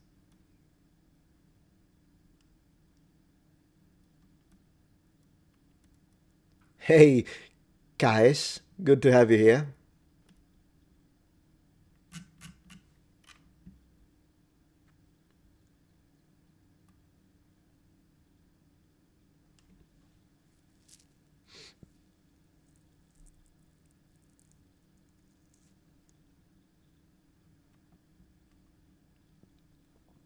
Let's see. You're right, Titan Bro. Yeah, I do. I also would describe that the center, the core message of Christianity is the belief and faith in Jesus. That is the most important thing. That's why, like the Bible, I love the Bible, but it's not like I base my life or my faith, for instance, in the Old Testament. The Old Testament is part of it, Ten Commandments and whatnot. But it's not like, I do see sometimes Christians that because they want to justify a certain way of thinking, they will preach the Old Testament to the letter. And I've seen preachers do this. I've seen preachers be like, well, here there is a comma, and the comma, with this comma, God is trying to tell us that we need to pause and wait. And I'm like, in the original language, there's no punctuation, mate. So you're like building all of this out of thin air. I would rather you just told me you shared your faith in Jesus instead of trying to go to those details. Leave them to people like me, who, not because I'm the ultimate guy, but just because I like it, but I don't base my faith on the details, the linguistic analysis. That's just for my personal interest. But yeah, it's just one of those things, isn't it?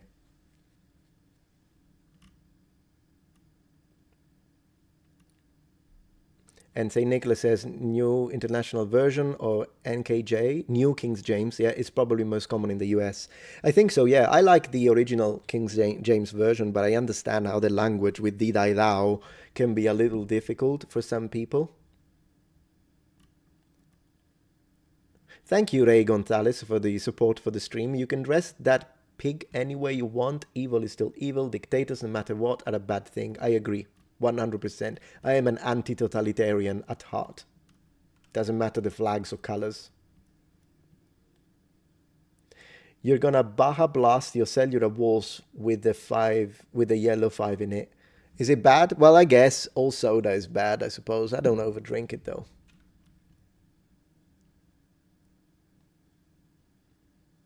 Metatron will be the next pope, says Onyx. Hey, who's going to be the next pope, by the way? Do they know? I know they don't know, but do they? I know they mentioned a few favorites. What do you guys think? Who do you think should be the next pope?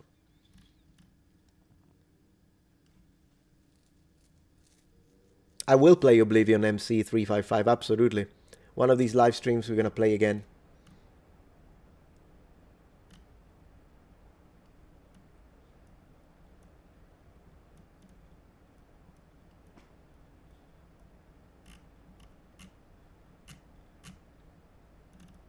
Interesting way to put it, Anton. Theology can be easily lost in translations. I agree.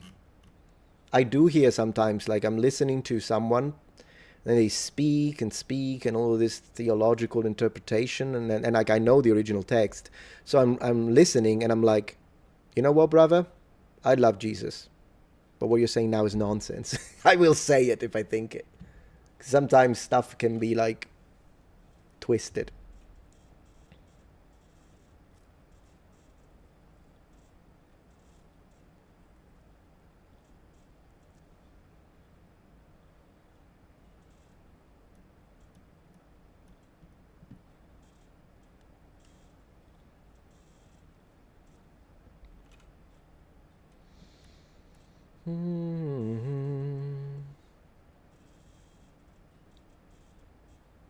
I've always questioned why they chose popes who are old. Is there any age requirement? I think there is. I don't actually know what the age requirement is, but I think it's kind of similar to politicians. We never have like a young president, do we?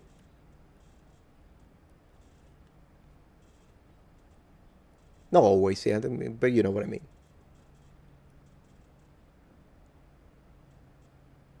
Italian Pope next. When was the last Italian Pope? Because John Paul II was Polish, Ratzinger German, Francesco was, of course, Argentinian. Trying to remember.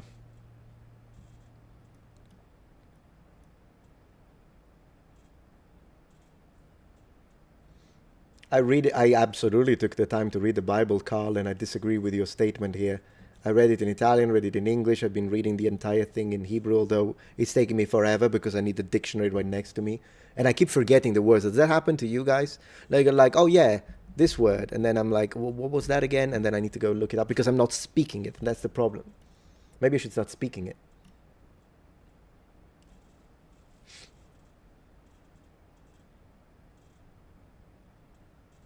My real first name, Raffaello. Raffaello. That's my name. Like the Ninja Turtle, or less importantly, the painter.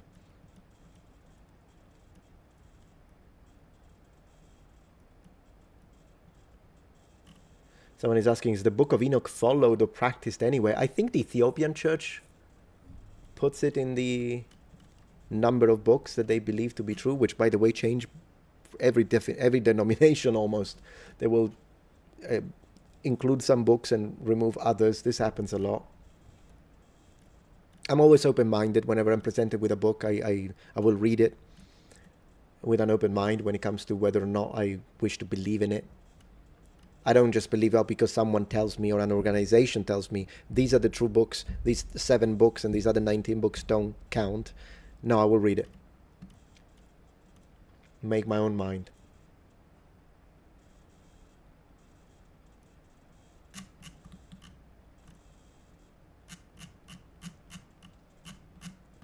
Let me see.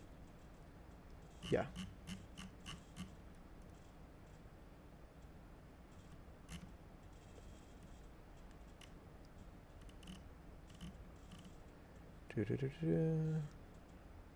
Can the Pope be Orthodox? The Catholic Pope? No. I think he can come from... He doesn't... Like, for instance, you know, you can have a Jesuit Pope, as it was the case. You can have a Franciscan Pope. I think they can come from other... Like, I don't know what you call them, subcategories that have been included. Initially they weren't, but then they were included into the Catholic Church. But it has to be Catholic, of course. The Pope has to be a Catholic.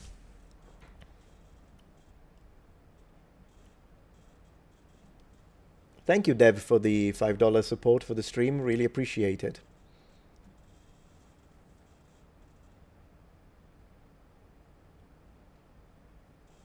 It's an interesting point that Carl is raising. So he says it doesn't matter what someone, quotes, believes. I don't know why you put beliefs in quotes, because, I mean, a belief is a belief, mate.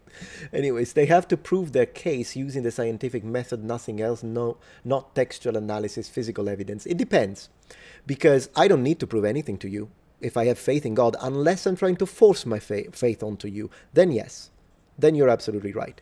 Problem is that faith doesn't work like that. You can have personal, and telling you as a man of faith, because I respect your point of view, that's why I'm reading it. But I'm saying, to me, personal proof can only come from God. So you can have an experience, a spiritual experience through prayer that confirms to you that God exists, but I cannot take that confirmation and give it to you. That's why faith and science behave differently. And I don't expect science to behave like faith. Likewise, I don't expect faith to behave like science. They're different subjects. I wouldn't build a computer using faith, because that wouldn't work. Likewise, I wouldn't use the scientific method to try and prove God. So, do I have my own personal proof that God exists? Absolutely, yes. But I cannot use that proof for you because it's not science. So what you're saying is logical, and it would only work, however, it would be even fair for you to say it if I came to you and said, no, God exists and you need to accept it. Then you'll tell me, prove it to me, and you will be right. I will be on you. If someone tells you that, I'm with you. Doesn't matter if they're a fellow Christian, I'll be with you. But then again, I don't need to prove anything to you with my own belief, because that's not how the system works, at least from our perspective. I can tell you how you could seek your own proof, but it needs to be you. I cannot prove it for you. That's not how faith works. And so that's the situation. Personal proof, my own truth. It's different, though. It's different from that. And I don't know why you're laughing, though, because I am treating you with respect, but you seem to be very disrespectful in here. So the mocking attitude I don't appreciate. Anyways, there is only one truth. So I'd never change that. The idea is, when it comes to matters of faith, it's different from, once again, archaeology. It's different from history. It's different from science. When it comes to history, you need the proof, but oftentimes you don't have that proof. And then you have to make an approximation. For instance, you could say, obviously, we all know that the Roman Empire exists, but what did people do in the area of Germany in the Paleolithic? It's difficult to, so the truth is still there, but it's really difficult. We don't have oftentimes perfect evidence. We can't always, even in scientific fields, we can't always have perfect evidence. And so we use the evidence that we have in order to decide, for me, this is the truth. Now, do I know whether that's the ultimate truth or not, like in the case of a Paleolithic village and how they were structuring their society? No, but I have some evidence and I can try. Not everything is, now I know 100% that this is made of plastic because I can analyze it. Archaeology doesn't work like that all the time. And when it comes to the problem, the reason why I always attack my truth, your truth, is because people say they're all equally valid. That I disagree. So if you believe that there is no God, and I believe that there is a God, one of us is wrong. And that's the difference with the types that say your truth, my truth, because they will say, no, everyone is right. I disagree with that. It's either you are right and I'm wrong and there is no God, or I'm right and you're wrong and there is a God. Both cannot mutually coexist. And that's the line of distinction. Now, of course, I don't have like a physical, I can't open and take the phone, take a picture of God and send it to you through text. I can't do that. I choose to believe. And it's based on personal experiences that I've had. And you can tell me your personal experience is psychological episodes. And that's fine if you want to believe it. You didn't live them though, so you can't use a scientific method to judge whether or not what I claim that has happened to me actually happened, or if maybe it was a psychological episode, because it did happen. Several things happened to me that I cannot justify. But you could absolutely tell me it's all in your head because you're crazy in the head. That's fine. I accept that. But once again, only one of us is right. Both things cannot be true at the same time. It's either there is a God or there isn't. So that's how I see it. I mean, at the end of the day, it's not the only thing, by the way, faith that science cannot prove. Prove consciousness. Use the scientific method, because consciousness, you agree it exists. You believe in it. Prove it. You can't prove science. So science is not perfect when it comes to, and most importantly, science is fantastic, by the way. I'm a massive proponent of science. But science works in its sphere. And anything that doesn't exist in that sphere you shouldn't use science to try and prove it. You cannot prove consciousness with science, and yet we both know it exists. And the problem that you can't prove it is because to me, it's because science is not the right subject to discuss consciousness. Just like photography is not the best way to talk about music. Okay, that's the point I'm discussing.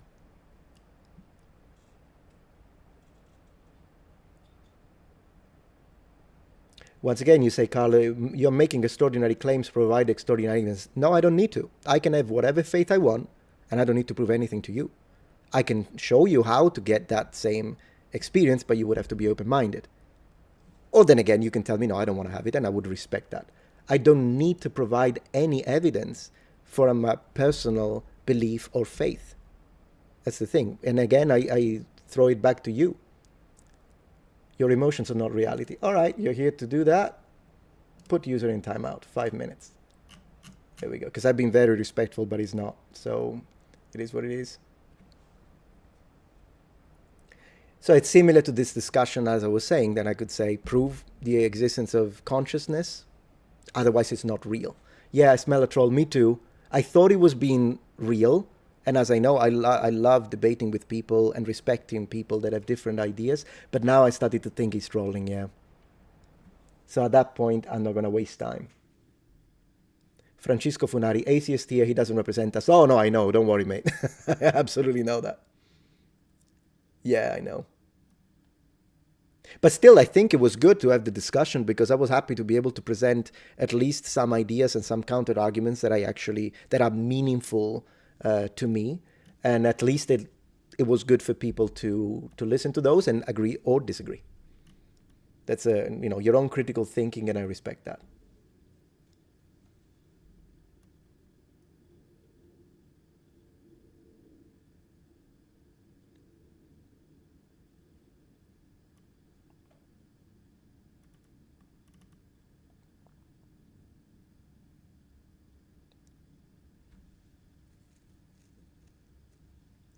Let's see.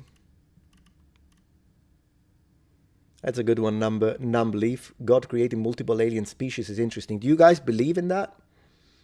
And this is actually a question that we can ask to both atheists and Christians and believers of whatever religion. Do you guys believe the aliens exist?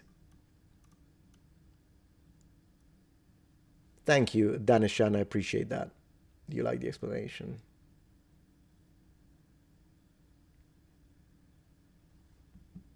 Let me see Twitch. How are things on Twitch? By the way, did that ever get fixed with Twitch? I don't know. Let me see. That's an interesting point from Nagato. He says, denying science is denying reality. The only people who would deny it are fanatics. Denying it, yes. But do also remember that historically, science is fantastic, but it has got things wrong. And if we look at the science from 200 years ago, there are plenty of things that they thought it was absolutely the truth. If you deny it, you're wrong. But then today we know they're wrong because they didn't have the full knowledge that we have now, which means in 200 years from now, something that you think 100% is a scientific law, and it's absolutely how it is, might be debunked. And that's the beauty of science, by the way. You have to have the open mind. Otherwise, it gets dogmatic, and then you're doing religion on science. And you shouldn't have religion on science, because once again, I go back to it. They're two separate things. So yeah, there is that.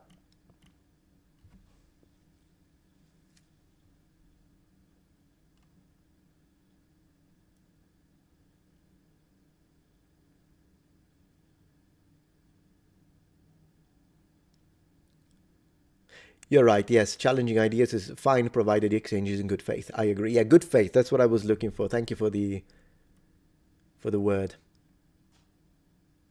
And then let me see.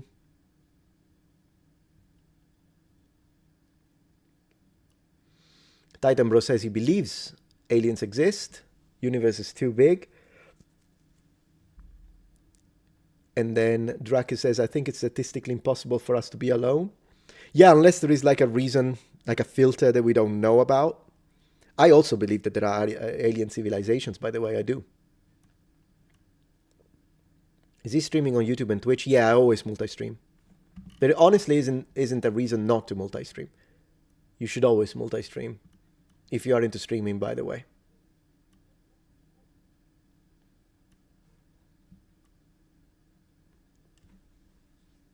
It's interesting. Jay Marshall says, we are probably too far away from any alien species to communicate meaningfully. There is not guaranteed outcome in this universe. Yeah, true. Maybe. Or maybe they have tech that we don't understand. Because think about it. I always think about it this way.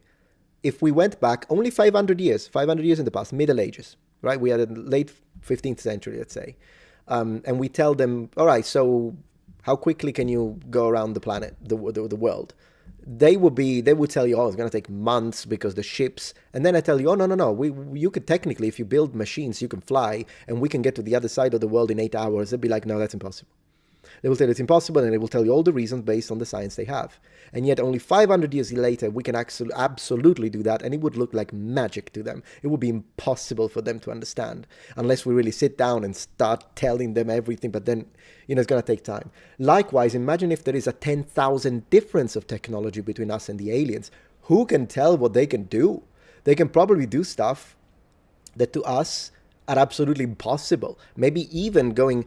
Imagine something that to us right now is impossible, faster than the speed of light. It's impossible. Yeah, and so it was impossible for a Bronze Age caveman to build a car. And yet we can build a car today. Who knows? If you have imagine if they have 300,000 years on us, which if you look at the depth and how old the universe is, they could have, because again, I'm an old Earth creationist, I'm not a young Earth creationist, just to give context. So I do believe that, imagine if they have 1 million years on us. I mean, come on. It's impossible to say what they could do. So yeah, I agree with you. It would be impossible for us right now to go there. Who knows about what they can do or what we will be able to do in the future? Who knows?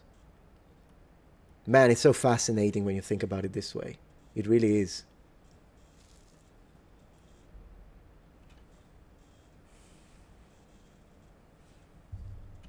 The three-body problem is a great take on this idea. I remember watching that show, Osma. I liked it, but there was a bit of political pandering on it that was annoying. But I did watch it. I watched the whole thing. I liked it, but then it was better early on. I'm not going to spoil anything for someone who wants to watch it. It's just that early on, it was good, and it was very mysterious. Ooh, what's going on? But then as they started going into it, it got less interesting. And then when it reached the end, I was like, I don't know. Yeah. Exactly, big guy, totally. I agree with you. You can be both. You can absolutely believe in that, yeah.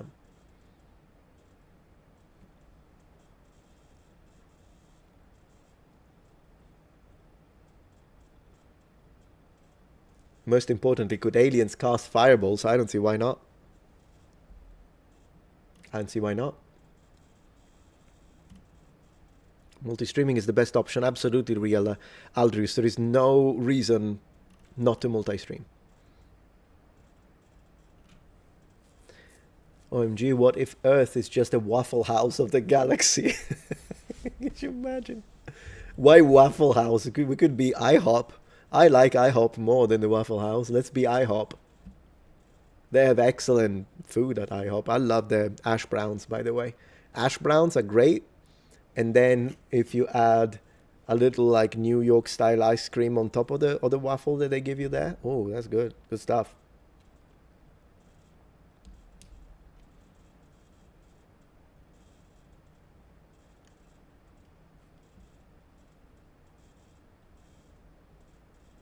An Italian commending IHOP is insane. IHOP is good, mate. Plus, I live in America. I need to figure out what I like. What am I going to do? Just stand here and say, I want Italian food. I want my coffee. I want a cafe. It is what it is. I got to work with what I have. But I like IHOP. Just like I like a lot of foods that I like over here, by the way.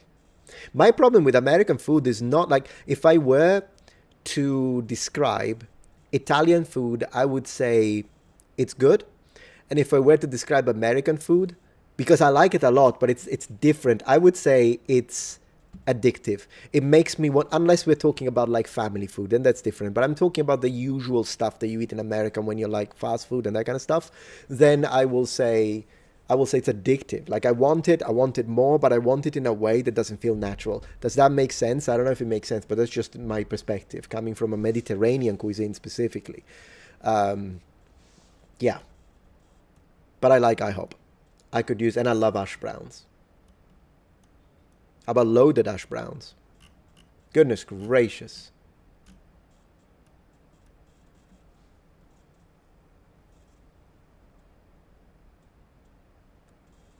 How is McDonald's in Italy compared to McDonald's in the USA? The taste of the fries is the thing that changes the most for me.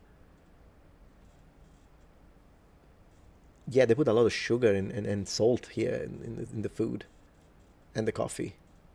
To me, it's not even a coffee. Like when I get a coffee and I get a tall, why the heck is it called tall, by the way? Why is the shorter one called tall? It's beyond me. I'm talking about Starbucks. Whatever. But anyways, when I drink a tall, to me, it's like I'm having a frappe. Particularly when it's like a caramel cold brew, cream cold brew, caramel cream cold brew. Say that 10 times in a row. To me, it's like, yeah, I'm having an ice cream. That's what I'm having a frappe. Coffee flavored cafe. If you can still taste the coffee, that is. I haven't tried Olive Garden, but when I will, I'll film it, my friend. I'm gonna post it. I tried sweet tea. I tried it once.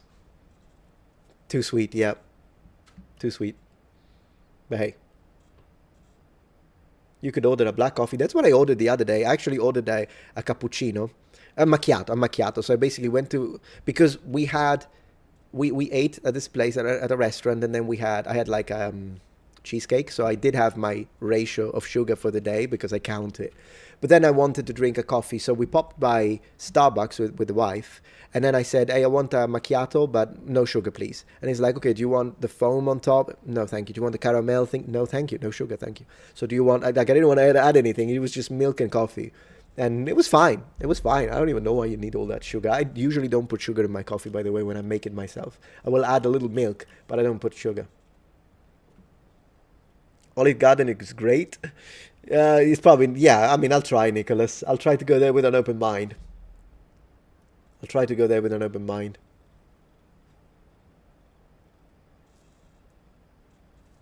When I hear macchiato, I think of the Italian Spider-Man trailer. I don't know what that is. By the way, macchiato means stained in Italian. That's what it means. Like I could, if I dropped coffee on my but not trousers, but like on my on my trousers, I would say, oh no, ho macchiato I pantaloni, which means I stained my trousers. Yeah, that's what macchiato means. And just to give you another one, have you ever heard of the ice cream, not ice cream, but the dessert called affogato al caffè? So it's basically when you have ice cream inside coffee. Have you ever had that? Affogato actually means drowned. That's what it means. Drowned. And tiramisu literally means lift me up because of the caffeine content. Su means up in Italian, and tirare is to pull someone or something. It can also mean to throw, but in this case it's to pull. And tirami, so me, su. Tiramisu. In Portuguese, macchiato means makeup. Really? Man, we went into an Italian lesson. Yeah, tiramisu is great. My cousin makes homemade tiramisu, and she does a Valentina. She makes an incredible tiramisu from scratch. It's phenomenal. Phenomenal. Like, I'm talking actually dangerous. You could be hospitalized. If I give you the full freaking, whatever it's called, I don't know what she uses. Like, if she made a full sink or a bathtub of the thing, I would end up being hospitalized. So yeah. There are really bad American food restaurants overseas. Yeah, true. But there are some good ones as well. Like I found one good pizzeria in New York that was actually very good. The owners were Italian, from Naples. And then sometimes we do find like an Italian restaurant and it's pretty good. And other times it's like it's different. And sometimes it's horrible. It kind of depends. Thank you, Critical Lizard, for the support for the stream. Will you be doing a historical analysis of KCD2? I've been working on it, but it's being very slow, and I don't know what to do because it's taking so long because I'm too pedantic. I did write it down as an option to as a reminder. That I don't know if it will even be relevant anymore. It takes me a long time to make these things, unfortunately. Thank you, Baron, for the support. Don't forget to check out Techlist. Yeah, you're right. You get a good view from Warhammer 2 trailer. All right, I'll check it now. Tiramisu is my favorite. It says Freedom Fallout on Twitch. Thank you for yeah, I mean, tiramisu is great. Tiramisu. I love cheesecakes though, so I'll tell you that. Let's have a look. Let's have a look at Techlist. Then we'll have to look. We'll have to check the other guy out. I saw the super chat. I'll read it in a second. All right. So what have we got? Man, look at that. So he's got a nice breastplate. I love the breastplate. I love the breastplate. Looks really good. Does he have like a second layer here? If this second layer is also protective, then it's well made. But then again, he's a mage, so we shouldn't expect him to be covered everywhere. His center of mass is well covered. The breastplate appears to be kind of tapering at the waist, so it's well proportioned. Very good. I mean, the shoulder plates, these would weigh a ton, probably. But then again, it's elves. So maybe if it's mithril or whatnot, or maybe some kind of alloy, and then they can do this, then great. Very nice. And then I love the helmets used. They are like elongated barbutes, aren't they? High elves always have these kind of helmets that kind of make it look like, yeah, they're like elongated barbutes. No, I think the armor looks pretty good. Let's see from the back. Oh, we can't see because he's got the mantle, and then he has braces. Yeah, these braces will be, unless there is a way to actually connect them with pointing. If they just have the strap, they would fall. It would be a nightmare to wear these. But they do look really good. I like his armor, actually. I think it looks pretty good. It's pretty decent. He's got like some protection. I wonder if he has any leg protection underneath this. He looks great, by the way. I love Warhammer. Goodness gracious, I love Warhammer. Yeah, he gets my seal of approval. 100% he gets my seal of approval. Good vision as well. I mean, look at that. That's like, he's got good vision, like a barbute. This is very long, but he's an elf, so he needs to show off their craftsmanship. It is what it is. It's high elves we're talking about.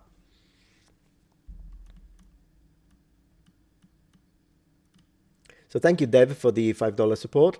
December 28th is my first ever super chat. I ask if you would consider making a response video to translation claims made by Ammon. I'm ecstatic that you're doing so. Yeah, we're doing it. We are building it. And thank you for the support. I really appreciate the super chat for first ever. Thank you. We are working on it, but it's going to take some time, because ancient Greek is not my forte. So I will build the entire section that has to do with the theory of translation myself, which is one of the areas of attack that I'm going to use. But the section about ancient Greek, I will collaborate with Luc Ranieri and Raffaele Turigiano, who are excellent translators of ancient Greek. And then we'll see what they think of the single words, because I do have my own opinion, but I'm not like him, right?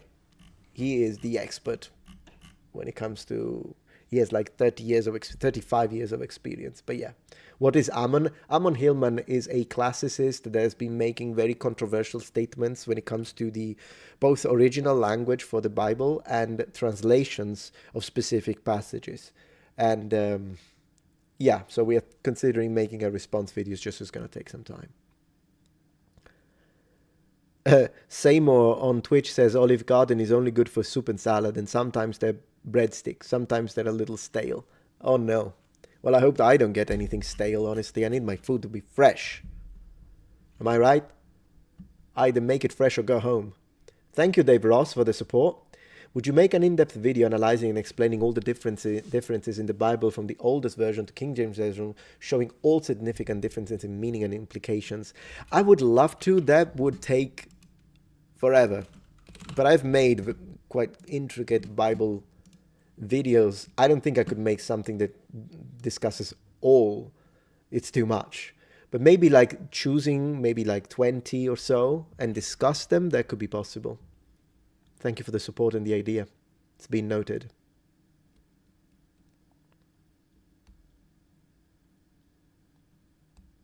Techlist looks good, but we should look at Tyrion then as well.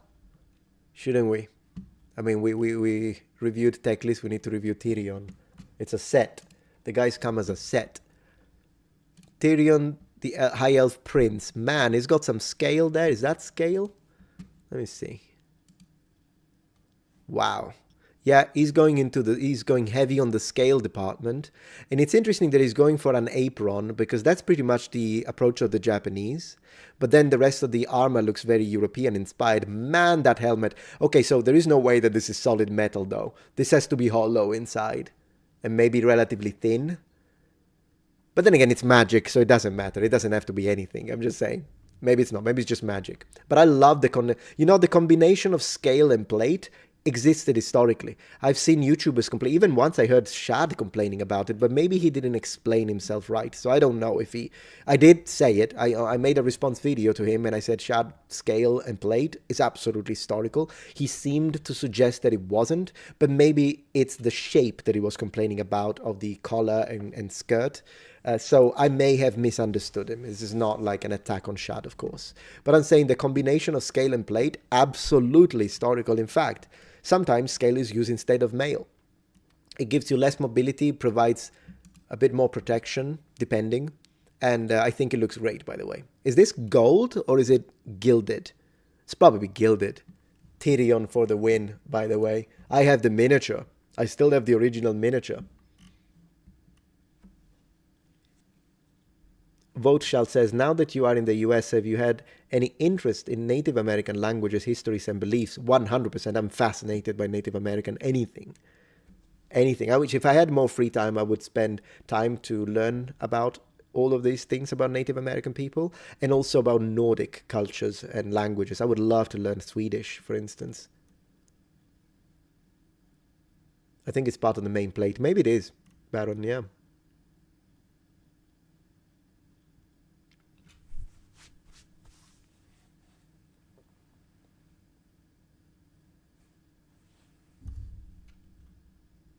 Metatron affogato, per favore.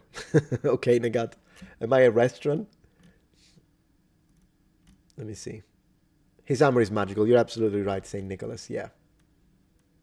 Of course. Sorry if I missed your super chat, Jeffersonian. I'll check it immediately. Let me see. Let's have a look. There we go. Found it. Thank you. Jeffersonian says, I attend a Spanish Bible study and listen to a Spanish podcast, but my Spanish seems to have plateaued, leaving me with a good grasp of grammar but little vocab. Any advice? Whenever you face a plateau, you have to challenge yourself, because usually if you're facing a linguistic plateau, it's because you have reached a position where you're confident in and you are able and you do well with certain areas, like you talk about certain aspects and topics, and you're perfectly capable of doing that. And then because whenever you engage with these type of topics, then that gives you a reward. You're like, wow, look at me, I could do that. It makes me happy. But that's dangerous because it can create a cycle. To break outside of a plateau, I've had to do it several times with my languages, including English. You have to challenge yourself. So change topic completely. Go outside of what Americans call comfort zone and start trying to listen to a completely different topic, completely different type of podcast, watch a movie that has to do with topics that you usually don't encounter, and don't let yourself be scared by the fact that now will feel like you're moving backward. You will have a feeling, my gosh, I could understand so much, but now I can't understand anything. And so I understand that, but it means you're actually going up into the next step. That's what that means. And then you learn the new vocabulary, and that's how you break through the plateau. But what people do is that they're comfortable in the circle, in the sphere that they are that they're competent with linguistically, and they never step out, because when they step out, they get this feeling, and it's a wrong interpretation, it's an illusion. That's when you're making progress. It means that you're going up a new step linguistically, and you just have to push through. You have to kind of force it. It's just how it is. Thank you for keeping minds and discussions open. Absolutely, Chanzik. Thank you for the support and the super chat. And I see another super chat of $5 from Dev. Thank you so much. And I believe I read all super chat right now. Yes. So I caught up. Yes. All right, we're back to live chat for now. which means I can see all chats. Because sometimes when I want to make sure, I want to see from my point of view, little insider perspective, sometimes when someone tells me there was a super chat, so occasionally I will click into only show me super chats, and then I can identify them easily. I do that periodically, but now we're back into live chat, which means I can read both super chats and regular chat at the same time. Have you thought about more late Roman Empire content? I have. It's just that because I usually don't talk about it, it takes more resources to do and more research. And since the YouTube algorithm has been punishing me every single time I post a core video, more like vanilla, then it's like I can do the vanillas, but it's difficult to commit to a new vanilla topic that would require more research without knowing if then it's going to cap at 15,000 views, which would be a disaster at that point. So that's why I've been kind of rotating around topics that I know kind of work. Eventually I will occasionally try, but I can't try too many times in a month because otherwise it could be disastrous. I'm sure you understand my perspective. I wish YouTube would just let it go. Just let it go. I think it's... Oh, yeah, I read that. I used to make a caramel apple cheesecake for Christmas. Well, that sounds great, Freedom Fallout.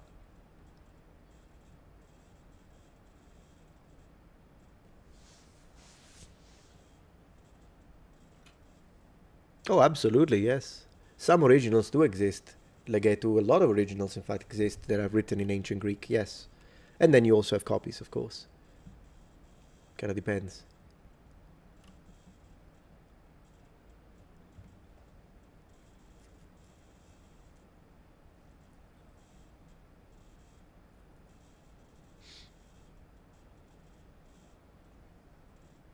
Shad still releases pretty much daily. Check him out on YouTube. Turn notification on and on again.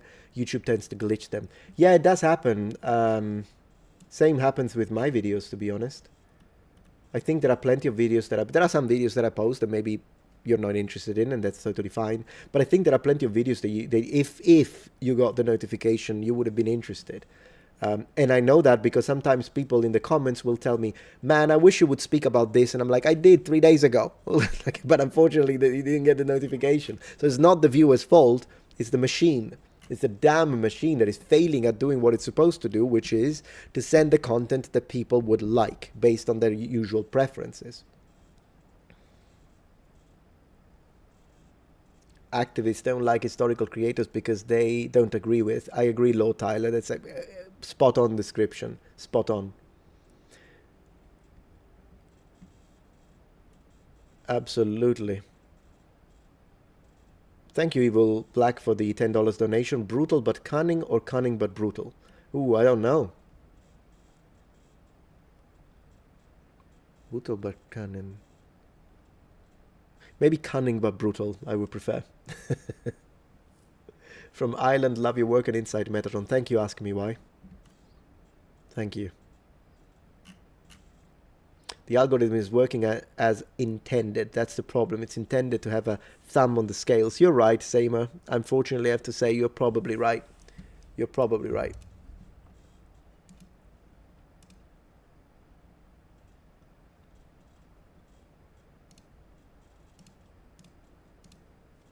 I'm closing tabs, maybe improving the quality of the stream that way.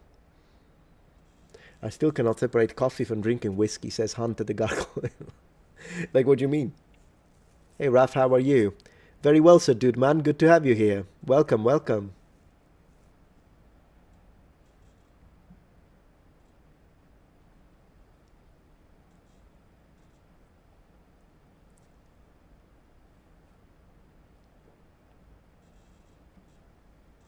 No problem, Lady Jennifer. It was good to have you here. Have a good evening, too.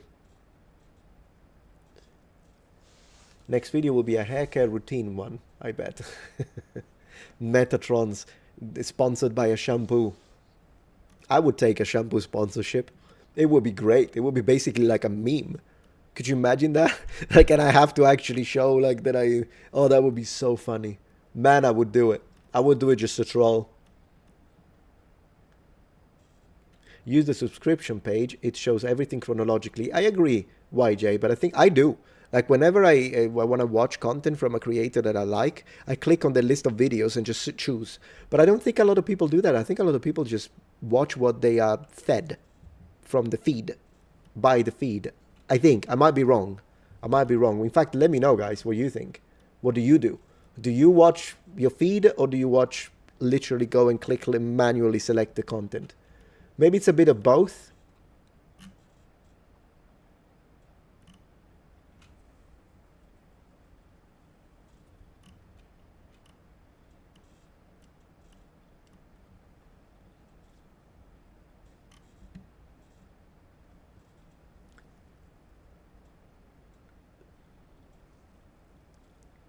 Yeah, I should sponsor with a shampoo. You know what? If no shampoo company sponsors me, I might do a fake sponsorship like as a joke.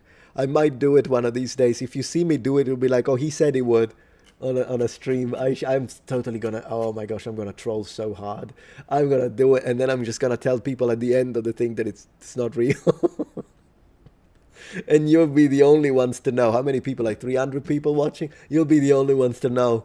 Like when I start the integration, I'm gonna do it.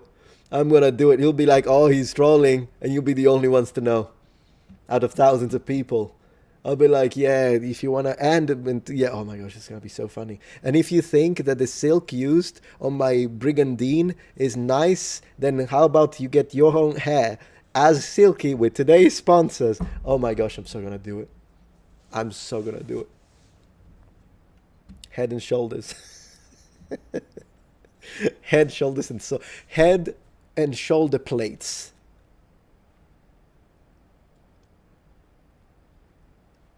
Is Italy and Sicily run by the same government? Yes, Sicily has some independence when it comes to some things, but yes, it's still the same government, yeah. Flip said, cause you're worth it. I'm so gonna do it. I am so gonna do it. Hey, Captain Yan Yan, thank you so much for supporting. Yeah, I'll leave. Don't worry about what you missed. I'll leave the stream public, so if you want, you can rewatch later as a VOD at your own pace.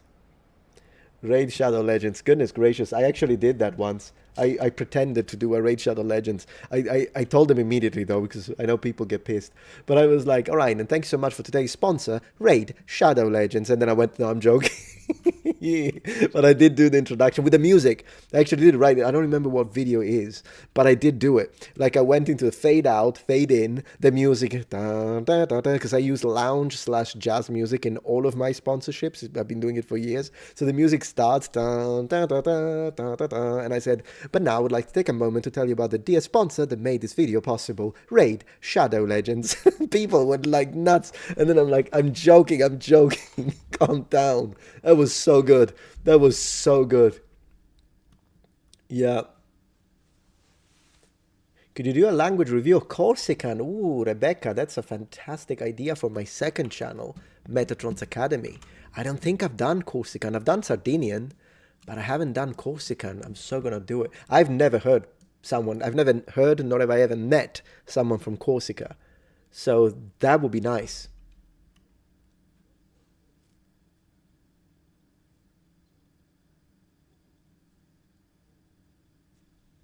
That would be great. Helm and pauldrons.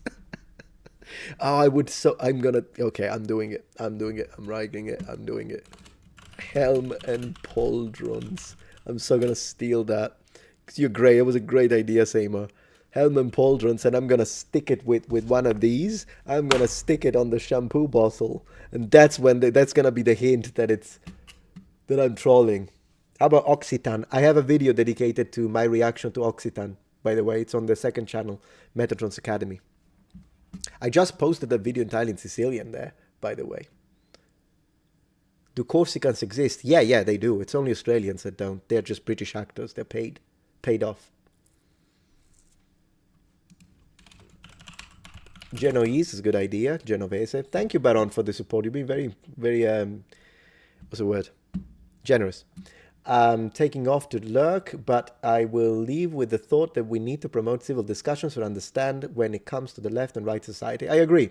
I'm always for like open debate, discussion, being civil. So 100%.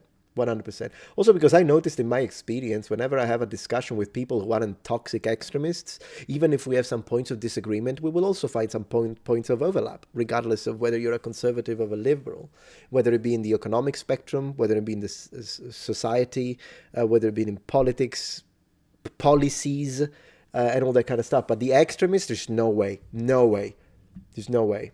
So I agree with that. And there will be things that I disagree because I disagree. It is what it is. But yeah.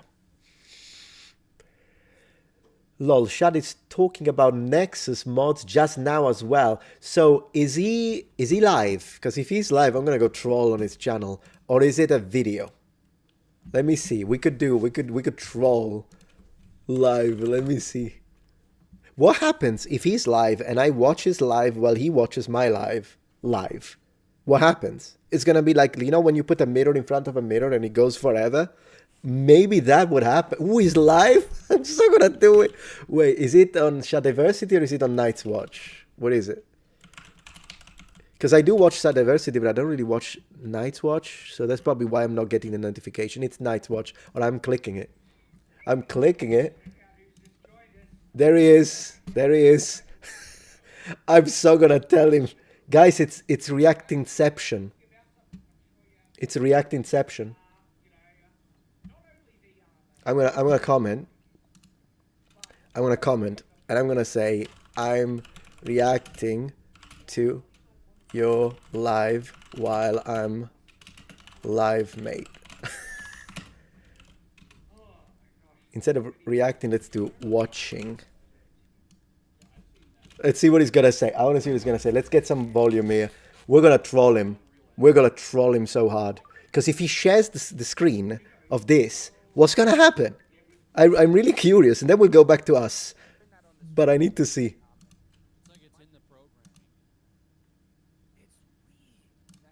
I left a comment. That Let's see. thing, because I actually have the video clip that shows the Unreal Engine female sculpting thing, and it's literally like preventing, you know, you from making conventionally attractive women. Let's see what he says. Which is bizarre. I don't think it's only the Unreal Engine. Okay, the chat has noticed I think it. A lot of assets, video game things, consulting Singularity, guys. We're gonna break the internet in that direction, which just culminates in this weird thing where heaps of, you know, he's still speaking. I'm the Trollatron. Are looking like men and looking more ugly. I'm the Trollatron. I mean, it doesn't help when, like, I think he saw for it. example, did you guys see, I think it was a couple months ago at this point, the OnlyFans chick that was trying to sue Lyft or something because one of the drivers said they wouldn't take her ride because she was too fat. Yes, she's too fat. She lost. Thankfully, she lost. Thank God. But the fact that we learned after the fact that she was an OnlyFans model and they're trying to push that, and I'm just like, I wanted to throw up when I seen this. Is that a beach? Oh my gosh. Well, I wonder if she's like, I wish she wanted to like have sex with the driver, and then, oh yeah, from our OnlyFans. He's like, get out. Wow, they're talking about hot topic. It's a hot topic here. Oh, I don't have any money, but I can pay in other ways as she hawks up a lung because she can't breathe. I'm paying what? Donuts? Get out of here. Let's see, guys. Well, on that note, like you didn't see it. The fat acceptance movement is dangerous. Hell yeah! What's dangerous? Oh my gosh! Well, have you guys seen this? What's dangerous? That doesn't invalidate. I don't know what he's talking about, but it's dangerous. You ready to get? She died. Oh, I've seen that. 3 McDonald's breakfast sandwiches. Which one's the best? He's dead. Join me on my this is so funny though. Which didn't last. Yeah, 18 plus topics, Shad. What's about that? What's that all about? I don't know what happened to health at every What's that all size about? like they promised. Like the fat movement isn't moving very far. I bet you if you go back a few years and you see all those freaking huge models on Cosmopolitan magazine, they're probably all dead too. Probably. And like, okay, that's overly skinny. Yeah, is also unhealthy. That is absolutely true. Let's put. That was the thing. This is the new healthy. It's like that's why they're having trouble getting an attraction on that because everybody dies. I'll give him a super chat if he doesn't see it. It doesn't exactly help when, like, of course, it's Washington State.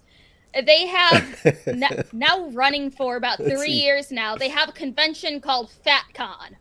I made a video on this a couple months ago for Arch when I was doing that, and it's Oh, I saw that. Let's see if we disagree. They saw it. That. Oh, that was funny. Hey, he saw it. We got Metatron in the chat, dude. Good to see you, mate. Thanks for joining us. Troll away. And in fact, dude, you're more than free to join if you like, but I understand you. But sorry for getting distracted. I saw Metatron. Here's my bro, and it's like, mate, what were we talking about? I don't think he knows that I'm live streaming. You should ban me. You should ban me. That would be hilarious. That would be hilarious. Talking about fat AI models. I could only imagine the body odor in that thing. Oh my gosh. It seems like they have a problem with fat people. What's wrong with fat people? In the world, and it's like obesity is like the second biggest cause of death in America. Of course. And they're like, no, he saw it. He saw it. Healthy size. It's like that's not true. Wait, I thought it's the most ignorant freaking biological fact. The leading causes of death in America was COVID and climate change. No, actually, like one of the top. Wow, they're going into a lot of topics here. Medical malpractice. Doctors kill more people than heart attacks. I did not know that. Yeah. Wow. Where are you getting that? Do you know who the other people are, by the way? Because I've seen him once, but I don't know who he is. I don't know who the other three are. I know nothing. I have no idea. Well, going back to that whole from obesity is like freaking way up there. And it's that they try to push this lie when every doctor should be telling you. I think there are people. I'm going to mute them. I'm going to mute them. Oh, I can mute them. I have power. Look. Prediction in terms. Now, I think there's a scale as well, though, because morbidly. Let's see if I agree with him. 100%. Or I disagree. I think I've seen some. Right, but morbidly obese is only 50 pounds overweight, or something like that, or 30 pounds overweight. I don't know what the scale is, but I've seen guys with guts that doing backflips and stuff that can actually be surprisingly athletic. That's true. And you know, like, have you seen the strongest men in the world competitions? Right. Mm-hmm. These are literally the strongest men in the world, and they have a friggin' keg out in front of their gut. Yeah, and they have fatty liver, and they have arterial sclerosis. Oh, I see. So Shad is defending some obesity, and he's attacking all forms of obesity. I think that's what the discussion is. Lift weights. That's why they don't. Oh my god. Eddie Hall was told by his doctor that he had to quit soon, or else he'd be dead. And I hope they enjoy that. But what I'm saying is, I've seen some pretty athletic people that have a bit of a gut. They're not crazy, like massive, and that's where the whole fat acceptance movement pushes it. You can be hugely overweight, and you are like they're just as healthy. How dare you say it's unhealthy? And not only that, they're just as attractive as anyone else. How dare you have a I paused him. Yeah, the attraction part is like you're attracted to what you're attracted. You don't need to be attracted to what someone else says you should be attracted. So that part I agree. When it comes to, I hate people that like shame you. They will come to you and insult you, particularly if it's young kids. I think that could be really bad. So that's one of the situations. But I don't know why I'm talking about overweight people though. Anyways, that was pretty cool. That was pretty cool to watch. Let's go back to the chat though. Let's go back to the chat for now. And we'll leave Shad with his own thing. But it was fun to see. It was fun to watch. A little bit of react inception right there. Yeah, and of course, I mean, people, I'm sure that someone who smokes, for instance, is in no position to tell someone who eats too much that it's one of those situations. But yeah, sure, I do think that there are some health consequences if you're not careful what you eat, and I try to be careful with that. But there are also people that have like disorders, like it's not even connected to what they eat, isn't it? Kind of depends. Very cool. Thank you, Darwell, for the donation. I work with horses and I've seen people get their spurs tangled in the horse's tail hair when dismounting. Try not to get your hair tangled in armor, mate. Well, thank you for that. Horses, in the tail hair? Tangled in the horse's tail? Oh, I see. No, I mean, I've been wearing armor and having long hair for so long that I think I know all the tricks now. I know all the tricks. But one thing I hate is wearing a male shirt and then remove it, which is why my male is connected with leather straps in the front, so I wear it like a jacket. I specifically had it designed for me, but it's still historical, by the way, precisely because I don't like having to deal with male and long hair. There are ways to do it, like you can wear a cap, for instance, and cover all your hair inside the cap, and then wear the male. That's one way to do it. I wouldn't have been so funny if I like started trolling and being like disagreeing with everyone and then I got banned. But Shad wouldn't do it though. I don't know what I would have to say. I think he would probably think, "Are you all right, mate? Is something wrong with you?" Yeah. Metabolic disorders. That was the expression I was looking for. Yeah.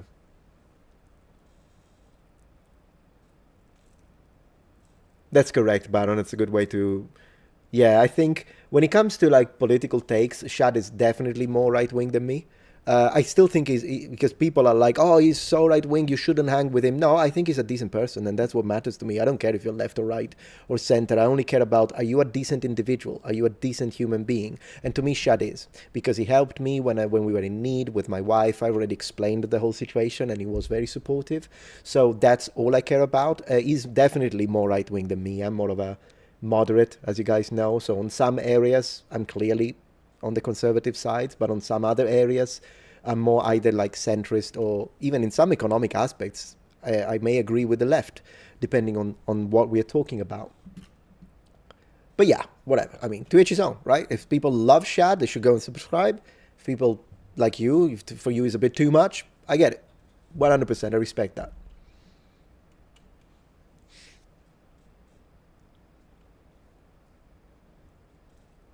Yeah. You gotta listen to metal to wear long hair. I do. I'm a metal guy. Just the other day, we went out with the wife, and I was wearing like a Ride the Lightning shirt with my head down and a pair of aviator sunglasses. I should have had her take a picture of me. Man, I should have done that. Next time I'll do it.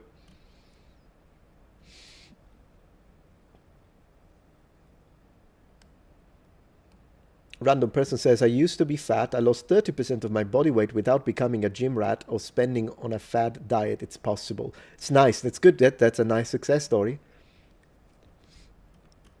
Good for you.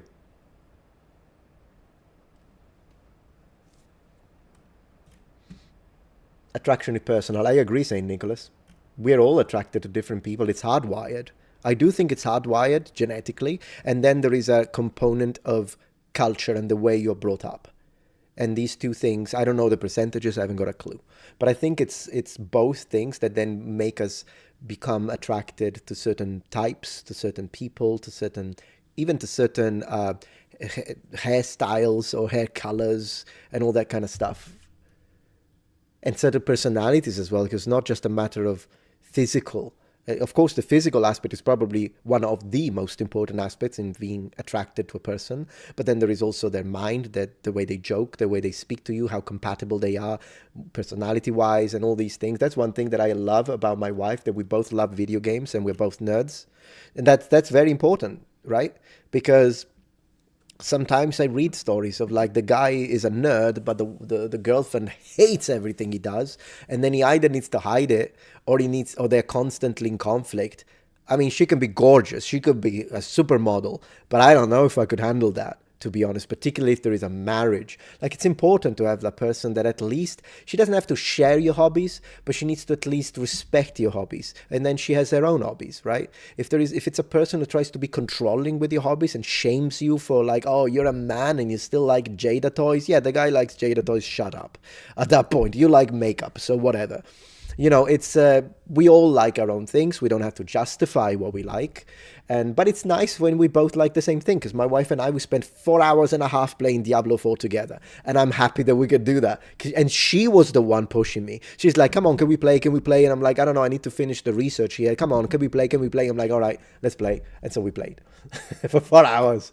And then I told her, can we stream it so at least I can call it work? And she's like, yeah, okay. So we found a compromise that I could, because otherwise putting 5 hours into a game, unless it's a day off, it's a little problematic for a working person. But then if I can stream it, and then there are super chats here, super chat there, maybe subscriptions on Prime, then it's fine. It's work. There we go. You see, a super chat just now. Jeffersonian, thank you. What video editing software do you use? Vegas Pro. Not necessarily because it's the best one. It pisses me off a lot, in fact, when it crashes. But it's the one I learned, and it took me so many years that I don't want to go through the entire thing to learn a better one. So Vegas Pro, that's what I use. Just become husband-wife streamers. We've been doing it. We've been streaming together, and I think at first she was afraid because she's a little anxious as a person. So she was afraid, what if I say the wrong thing? And then I told her it's fine. Just avoid. If there is any controversial question, I'll tackle it. You have to talk about it, and then just talk about the game. Talk about regular stuff, and don't worry about it. Just be yourself. It's not a big deal. It's fine. Not a problem. Because she was afraid that maybe she would say something, and then people could use it against her. And I'm like, hey, that's live streaming. That's videos. It's just how it is, and I wouldn't worry about it. If anything, let them do it, and then we monetize it. If someone complains about what I say and they make a video, then I make a response video, 150,000 views because it's drama. Boom, monetize the hate, and that's fine.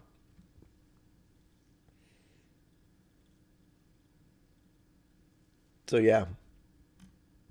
But thank you for the support, Jeffersonian. If you have any other question, feel free to ask.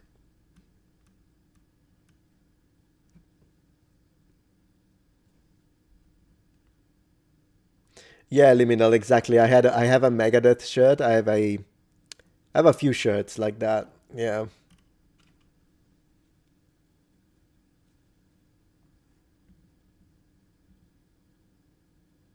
The only deal breaker is pineapple on pizza. You're absolutely right. Vote Shall on Twitch.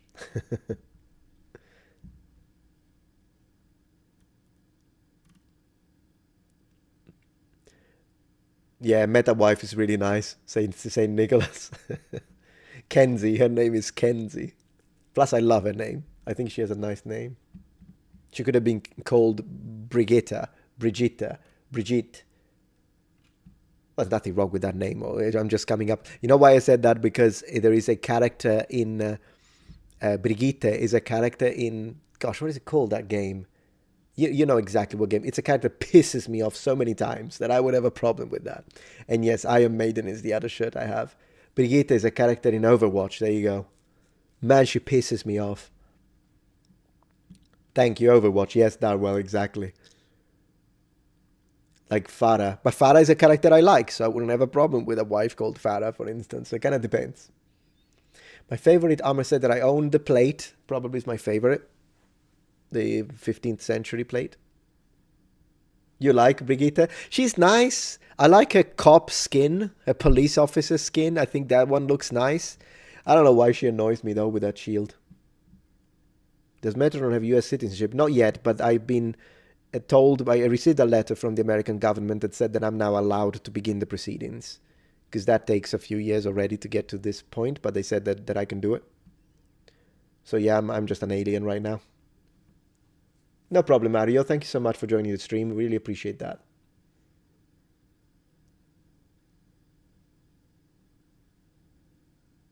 I asked a girl to play Diablo with me, but it didn't work out very well, says Stuckbit. Yeah, it needs to be a girl from the gaming community, man. You have to be strategic about it. You need to... maybe if it's a girl you meet at a leisure center, you'll have a higher chance. Or like in a video game store, or like a friend of yours and you know already that they play game, then you ask. If you just ask a random girl, she might not be into it, and then it's not going to work.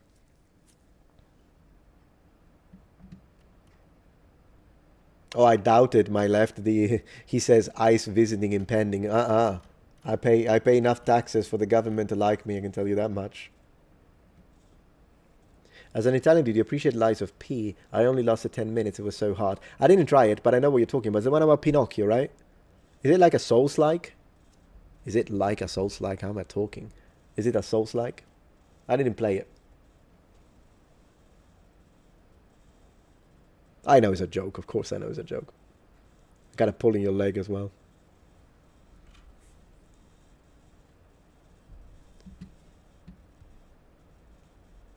Let's see. Going through that process on Twitch myself, and bro, if I can recommend one person to you, check the author Gabor Mate. Getting to grips with your own psyche is huge. And I think you were responding to another chat. I see. No problem. For a moment, I didn't know what you were talking about, so it's like, yeah.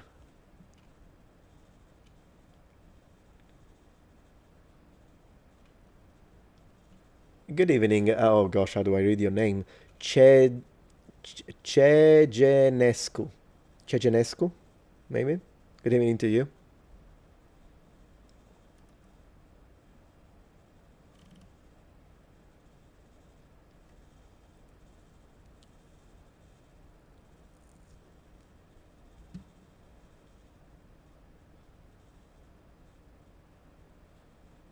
Can you check out JBat to write a hero video? I don't know what that means, St. Nicholas.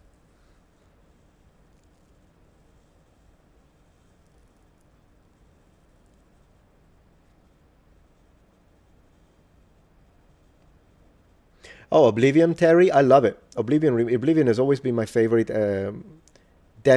solidly my favorite Elder Scrolls. And the only game that shook that solidity a little bit is being Daggerfall, because I've been playing it now. I didn't play it back then. I played it recently. I'm like, well, this is good. But still, Oblivion is my favorite. And so the fact that they did their remaster, I loved it. I got 10 hours in. I will continue. It's great. They just need to put the first-person camera back on horseback. That pisses me off that they removed it. I don't know why they did. Oh, it's a YouTube video. I see, St. Nicholas. Well, thank you for the suggestion then. Love to.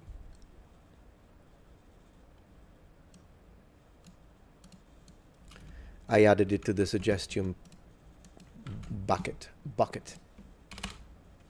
There you go. So I know stuff to watch. You need to get back to Daggerfall. Yeah, you can play it on, of course, Unity version is the one I need to try next. I tried the original.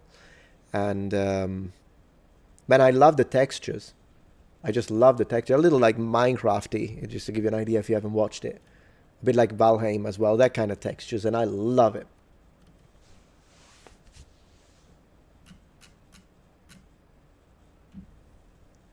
Aloha boy, finally caught another live stream. Aloha to you. And as I say, as I was saying at the beginning of the stream, I'm trying to commit to a schedule when it comes to live streaming, because I want to live stream more often, since I've been live streaming a lot on Twitch, and I want to multi-stream. And probably I will stick to a 5 to 8 Central Standard Time, but I'm testing. Next time we'll try 4 to 7, then we'll try later, and then once I decide one, I'll put it everywhere, like on the banner, at the beginning of my videos. So if you're like, hey, well, when is Metatron live? Just click any video of mine soon from now on, like from the moment I decide that, and I will say it at the beginning or in the pinned comment, so that you can know when there is a live stream coming. But then again, I'm a Southern Italian, so I'll be late. You do know that. Just because it's like 5:01 and you're like, hey mate, you're late. Yeah, I'm Southern Italian. What did you expect? But I'm saying, generally speaking, I'm not gonna be too late. I played Daggerfall a lot. It's so good. Hunter, it really is good. If you like Daggerfall, you might want to pay attention to Wayward Realms. Spiritual Successor. Ooh, I'll have to check that one out for the gaming channel, maybe. That could be fun. How are things on Twitch, by the way? 42 viewers, that's good. I don't know, because Twitch is a new experience for me, and I don't know how to evaluate it. I know how YouTube works, so when I make a second channel, a third channel, of course I use the matrix and the parameters of the main to judge whether or not the channels are being successful or not, and then reorganize the strategy accordingly. But when it comes to Twitch, I know nothing. So I've been having like 40 to 60 viewers, and I've been doing it for 3-4 months, and I thought it wasn't going well. But then I watched a few videos the other day, and they're like, if after a year of streaming you get 10 people solidly watching, you're being successful. I'm like, really? Well, then I guess it's not going badly, I suppose. I don't know. I mean, monetary-wise, I do get some Prime subscriptions, and I'm very grateful for it, by the way. Whether it's through Prime or through direct subscriptions, I'm really grateful for it. Right now, it's like a hobby that repays itself a little bit. So like the monetary aspect of, I have like 4,500 followers, I think, on the, but not maybe, I don't know how many. I don't even know how to see how many people have subscriptions. But right now we are around $200 to $300 a month, so it's not like it's life changing or anything. But I am appreciative of every single dollar. I do want to let you know that, because then I take that $300 and I buy games. Isn't that fantastic? And then I play them live. So it's good. It's great. But I don't know how the metric works, if you know what I mean. Like, I don't know, is that good after a few months? Should I have a higher pool of people? Am I doing something wrong? Should I change should you select a different time slot? Like, I don't know how to do that, if you know what I mean.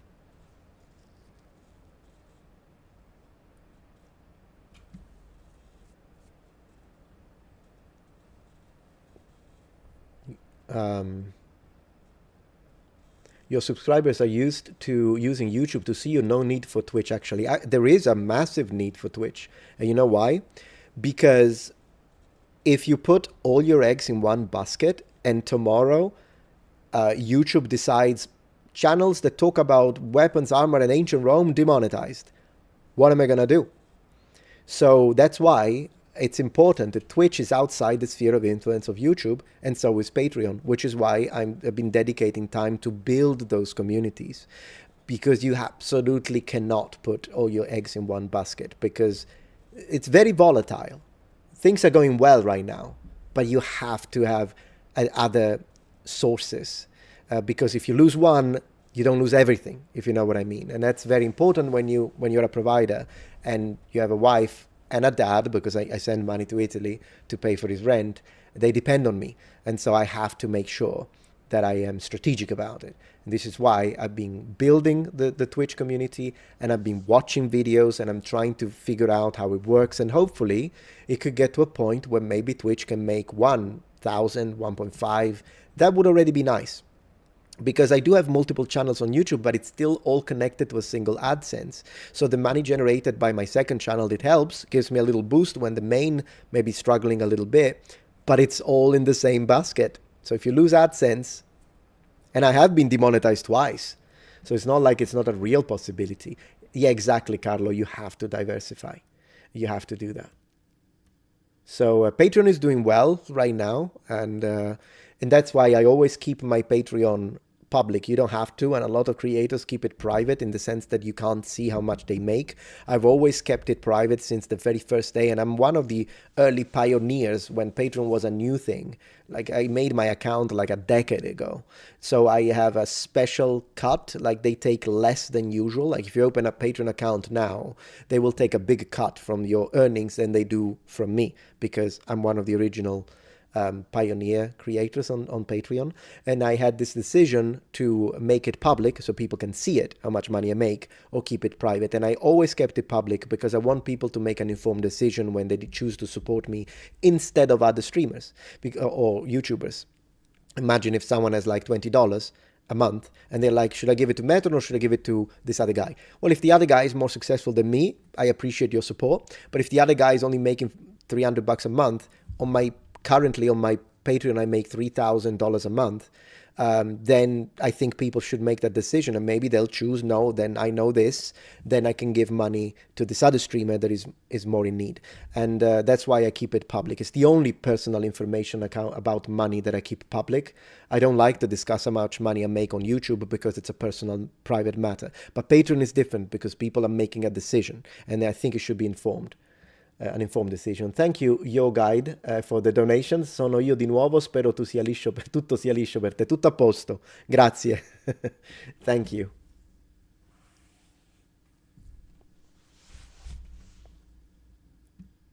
YouTube is really just Google. Yep. Who won all sorts of stuff and can cancel you across. Absolutely. To me, that transparency is important, and I never changed it. Not even once in my entire decade on Patreon have I changed it, like have I blocked it. I think people should be able to see it.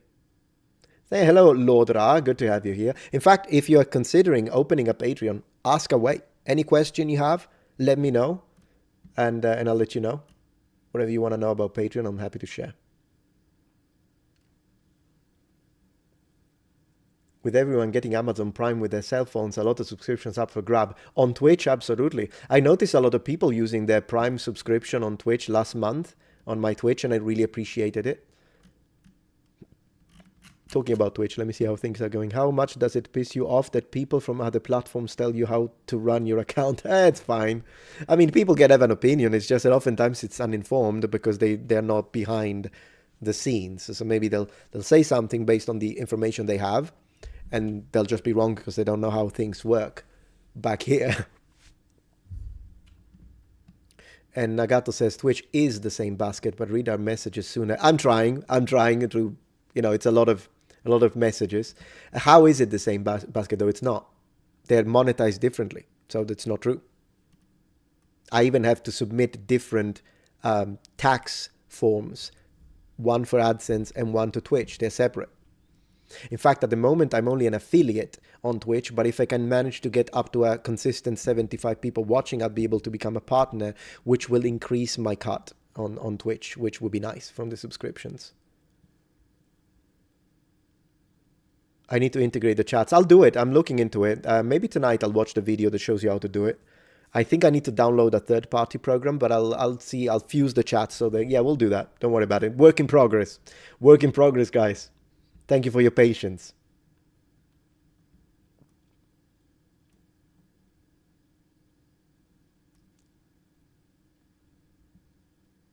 You should make more Rome videos. Ah, that's a good point. A few more Rome videos are coming, by the way.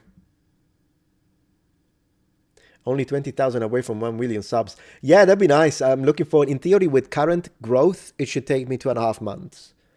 If the growth stays the same. If it goes down, it will take slower, of course, but it will take longer.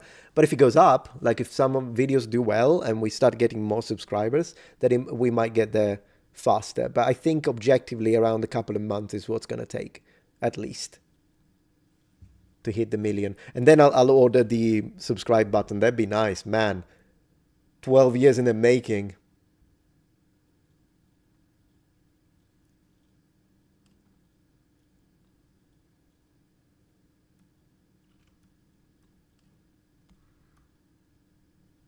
A random says, I support Metatron and vlogging through history. Yeah, I like vlogging through history. He's such a good creator. Zero regrets. I get so much value from those two prolific channels. Thank you so much. And yeah, he's great.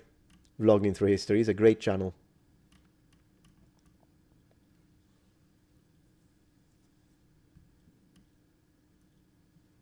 British Dragon says, sweet, can you pay for my rent too, son? Hey, I would love to, but I'd have to become like Elon Musk level to start paying for everyone's rent.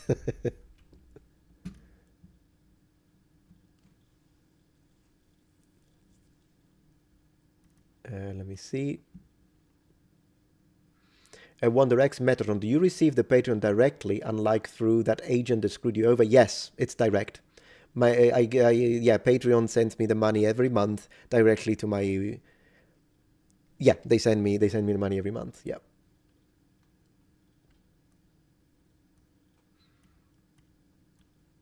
So that's how it works. I do have a mortgage. Yeah, that's right, Strat. I do have a mortgage to pay. Thank you, Jackie1359, for subscribing with Prime on Twitch. We got 4 subscriptions today. And apparently we have a goal of 10. New subs goal. I forgot that I did that. So yes, I hope we can get 6 more, guys. I appreciate that. Thank you so much. And thanks for the support.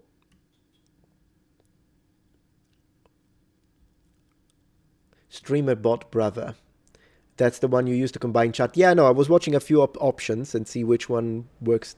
Which one was the easiest to install, because I'm not a very tech-savvy guy. Like, I know how to operate old-school computers. If you ask me about how to operate a Commodore 64, I'll tell you. And how to read the floppy disks. Or use BASIC a little bit. I do like card games, Xaemos, like Magic the Gathering or Yu-Gi-Oh! Not really Yu-Gi-Oh!, but I remember playing Magic the Gathering. Gosh, Magic the Gathering. I remember playing that when I was younger. My wife is into Magic, or at least used to be. Magic the Gathering, I mean. Jedi Empire ever played? Absolutely. I finished it. I did a good run and a bad run. I'm a proper gamer. I play everything. And I finish my games. And let me see. Oh, don't worry, Jared. If you don't use Twitch, then it's totally fine. You follow me on YouTube. In fact, you can follow me wherever you want. I appreciate either way. As I say, the only reason why I'm pushing Twitch is because I want to create some independence from Google. That's pretty much what it is. And we got a hyper train incoming on Twitch. Thank you, Nagato, for subscribing on Tier 1. I really appreciate for 2 months. Man, I appreciate that. Thank you for the dedication.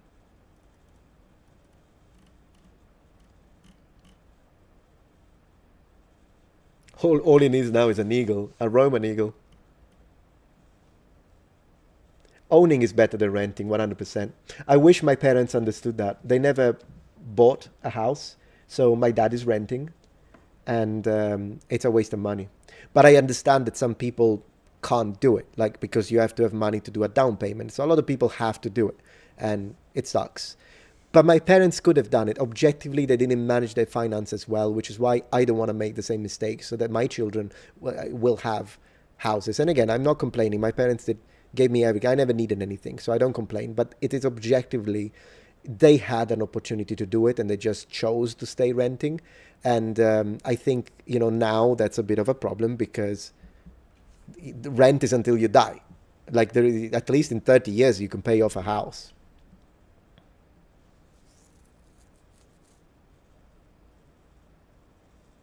You finished The Last of Us 2. Yeah, I finished The Last of Us 2, apart from the beginning, which pissed me off because it was like, bigot this, bigot that. And I'm like, what am I playing?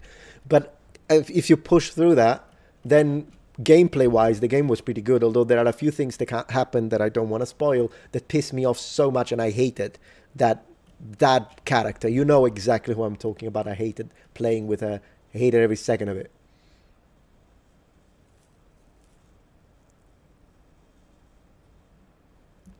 Twitch is owned by Amazon, though, so you have to decide which one you like a bit more. Well, yeah, of course, yeah, clearly, yeah, there is a... They both have their negative things. I'm not saying that Twitch is the best thing, but what else is there? Kick? I mean, how is Kick? I don't know. I haven't got a clue. The reason why I'm going with Twitch now is because I'm monetized, so I don't have to go through the whole monetization again. It was easy to do. Because that's the problem with people that start from scratch with platforms. You have to first reach monetization, which means all the resources and time you put into that platform at first is only used, it's at a loss, because you have to get to monetization first. It does build your persona, of course, and then you have an archive of content, so it's not completely at a loss, but it's an investment. And Mars says Kick is all right. What are you streaming on now? YouTube and Twitch? Yep, YouTube and Twitch. I am multi-streaming. My Twitch account, I'm going to put a link, and it's called Metatron Gemini, because the idea is it's a speculative.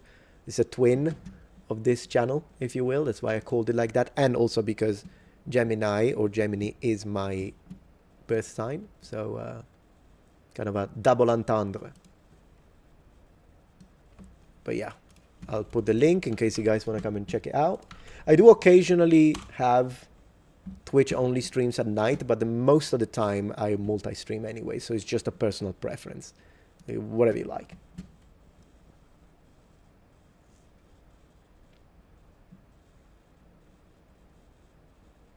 I got you to daily upload, saying Nicholas. That's so good to hear. I'm happy that I could inspire you to put in the work.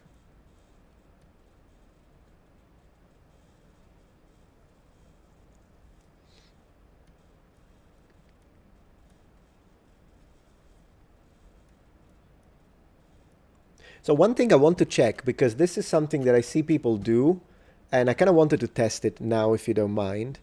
I noticed that some people, when they reach the end of the stream, because now I would stop streaming, like it's almost 8:30, 3 hours and a half, I would objectively stop streaming. But one thing I noticed that some creators do is that, imagine that you're finishing your stream at 8:30, they will continue an extra hour sometimes, so half an hour, but they turn it into members only. And it's a way to do something extra, so that you do the regular stream, but then it's a way to say thank you to the members that are supporting the channel, and give them an opportunity to ensure 100% of their chat. Because of course, if it's members only, it's going to be just a bunch of people. It's just very, very small group. And so everyone gets their chat read, and we can have a smaller conversation. I was thinking of testing that a little bit and see how it works. So I might do that a little bit to see how it works, but I'm going to use the restroom first. So I'll be right back, and then we'll see how it works.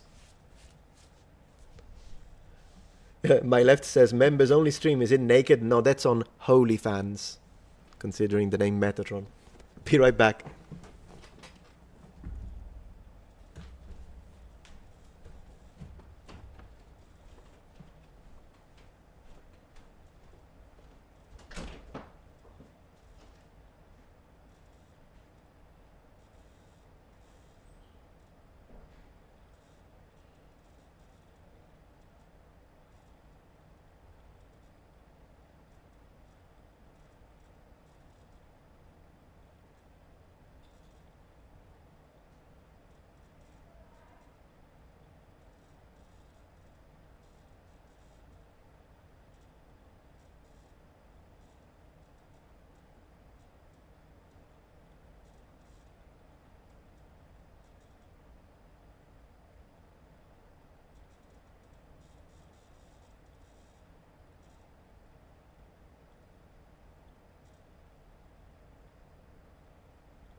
Hey, welcome back. All right. Let's wake him up. Let's wake him up. Absolutely. All right. So let me check a couple of things so we can test a little bit the situation. And anyone is... Hey, Jared. Hey, good to have you here. Take care.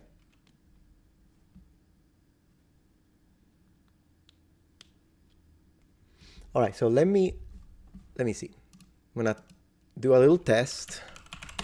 Let me test on Twitter as well, on Twitch as well. So, for instance, let me see. And then I'll be right there in a second.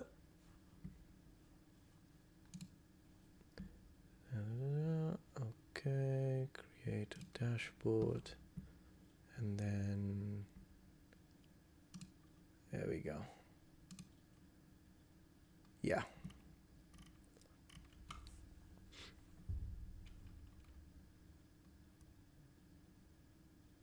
Oh, I see. Right, 1 second, please. Because I'm looking for the chat permissions. We are in an unexplored territory. Thank you, Evil Black, and welcome as a Guardian. Thank you for becoming a member. So this is the clip setting. This is the VOD setting. Stream preferences, all right. And then I go into moderation. Think we're almost there. Okay, there we go. Yeah. Subscribe, moderate, verification. No, I don't care about that. Email, okay. Chat verification, there we go. So we'll have to, yeah. All right, so let's see if this works. See if I understand the setting aspect of it. Click edit. Let's see if it works. Should be here. There we go. Found it. Yeah. Let's see if it does it. It did. All right. Okay. So on YouTube, we are switching to, well, you know what? You should be allowed to, before we do that. Okay. You can tell I'm like I'm a little new, I imagine. But before we do that, I removed it for a second because I want to allow people to, if you wanted to say something, if you're not going to say, you can still stay, by the way. But I'm going to do a little bit of, like, a last 30 minutes is going to be with members. So if you're a member, this is your time to, we can literally, if there are like 7 people, we get to just chat. And between you and me, I'm definitely 100% going to read all your messages at that point. And this is my way, because normally I would have stopped the stream now after 3 hours and a half. But I'm going to do one last 30 minutes. And we're going to go into members only mode for a little bit, also because I want to test the feature and see how it works. So once again, everyone is more than welcome to stay. But when it comes to members, let's go for the inner circle talk and let's see what happens. And once again, thank you everyone for being here. And and where do you click? You click here. Yes. It's my way also to say thank you to people who are supporting the channel, of course, to give something extra, if you will. All right, so we are in members only mode. Let me see how that works over there. All right, let's see.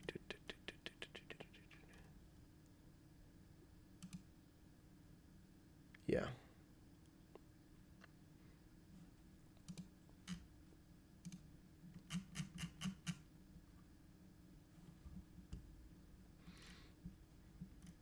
So yeah, I'm gonna put it like this. And now in the meantime, while I wait for a comment, I will check gonna be a little bit of a intimate discussion. And in the meantime, I'll check the settings over on Twitch also on things like this, so we have an idea how it works. Yes.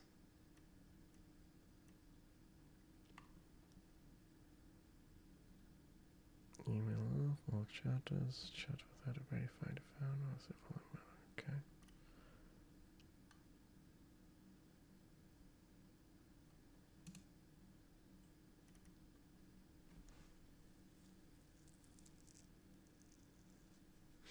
Oh, is that how it works, Maramane? Good to know.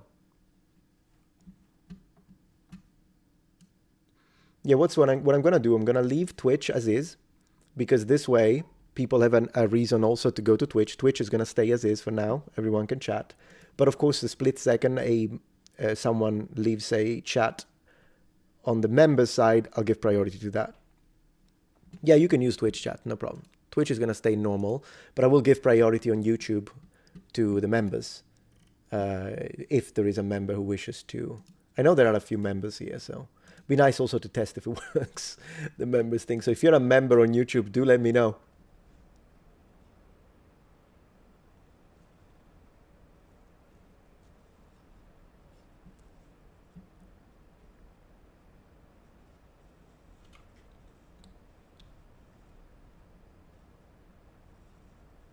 Also because the channel is where it has more reach. So once again, if you're on Twitch, feel free. And in the meantime, we can also look at a few interesting things. Let me see. Yeah, I think I got the settings correct. So that's nice.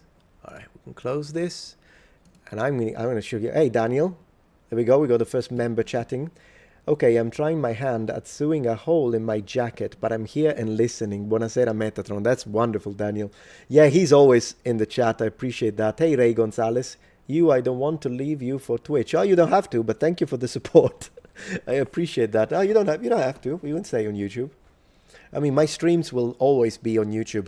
The majority of the stream is always going to be free for everyone. But I also want to say thank you to the people who support the channel with members. So there will be the occasional, maybe during the stream, I'll do the occasional 5 minutes members only if I see there are a few members and there are a lot of comments in the chat, so that the members get an opportunity, to be recognized, and then switch back to normal. And then I think what I'd like to try, and that's what I'm testing today, is that I would like to see if after I finish the amount of streaming that I'm usually going to do, I can do like a last 30 minutes for members only, because it's an extra. It's not like I'm not taking anything out of... In fact, today I was planning on 3 hours, and I've already done 3 hours and 30 minutes because I'm having too good of a time with you guys. And then I'm adding like a little 30 minutes, because now I would have gone and made some pasta, but I want to spend some time with you. And anyone is welcome to stay. Evil Black, thank you for the donation. I'm sorry for this for the chat.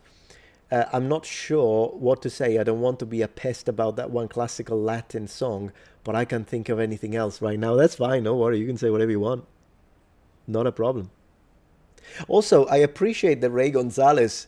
I would have appreciated your super chat regardless.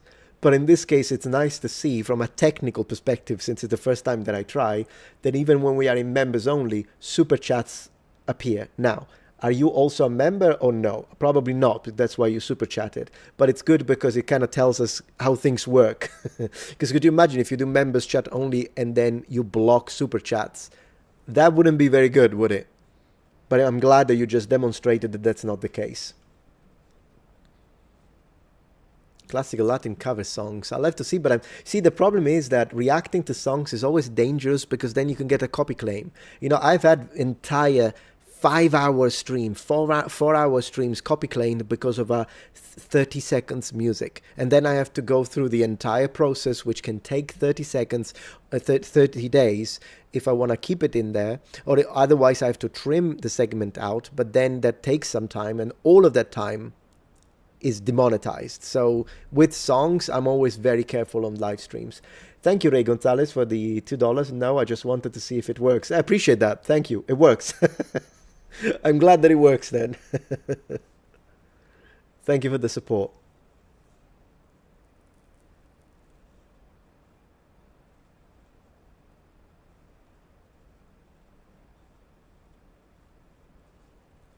It doesn't happen on Twitch. I'm glad it doesn't, but it does happen on YouTube, and YouTube is the main thing. So like my VODs on Twitch will make nothing. No one watches them, but I'm not trying to be like, no one watches my VOD. No one watches any VODs.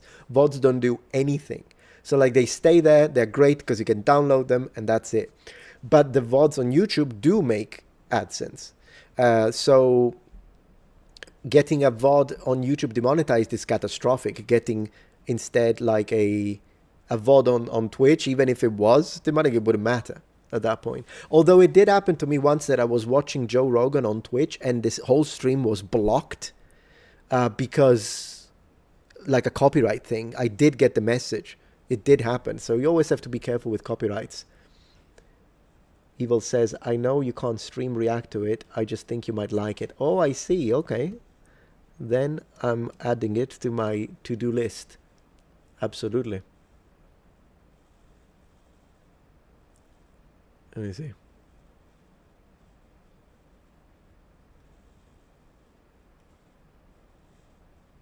Classical Latin cover songs. I'm writing it. I'm adding it to the list because we love lists in the Empire, don't we? Yes, it works. I can see you, Alan Ron 3. Tears for Fears, not Aha or Tears for Fears. I heard the name. And by the way, the members only thing works because I'm literally reading every single message that Evil is posting right now. So literally right now it's like we're having a private conversation. It does work. It's a good way to give some value to members.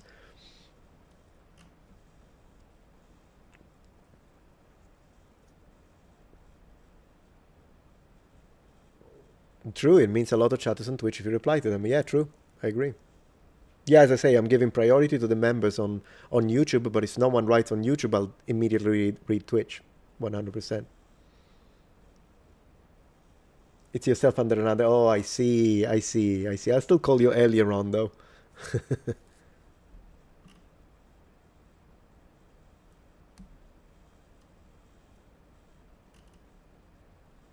Tears for Fears. I did hear that. By the way, what should I have for dinner, guys? I'm thinking of some pasta tonight. Because the other night I spoke about pizza during the live stream, and then I did make a pizza. It was a frozen pizza. It was great. Imported from Italy. It was a margherita. It was fantastic. But tonight I think I'm more into pasta. I could make some spaghetti maybe. Spaghetti at night are great. Yeah, spaghetti, St. Nicholas, spaghetti. I'm going to Sicily. Mars on YouTube says, I'm going to Sicily next year, and it'll be my first time there. My family has a house in Catania. Wow, what historic sites would you recommend? You should go to Syracuse. Syracuse is not too far from Catania. Just have to drive a little bit. And then there's a lot. There is the Syracuse Ear. There is like an amphitheater, and it's phenomenal. There's a cave system there that has an interesting echo system that... yeah, Syracuse would be the place where I would suggest. But Catania is a gorgeous city itself. And then you should go to Palermo. It's a 3 hours drive, but you can take a bus, so you don't have to drive. But if you have a car, you can drive it, 100%. I've done it multiple times. Palermo, Catania is literally go straight. You just go straight until it's Palermo. Takes about 3 hours, 3.5. I mean, it depends. If you're Italian, you could do it in 2 hours and a half. But yeah. Lemon gnocchi. Ah, man, that's a good idea. Good evening, Daxfile. And good evening, Le Spicy. Thank you, Wanderer X, for the donation. Magica Europa 2003. Not a bad Latin language song. Wow, Magica Europa. That's a nice title. Magic Europe. Europe is certainly magic. Depending on where you go. There are gorgeous places in Europe, and it's so different. Like, it really is different. Depending on where you go. So many nice places to visit. I went to Switzerland 5 times. It's a lovely place. I love it. Italy's gorgeous everywhere. And I've never been to France. That's one country that I would love to visit one day. And I know that my wife would want me to take her to Paris because it's Paris. But I think I always hear that the southern part of France is very beautiful.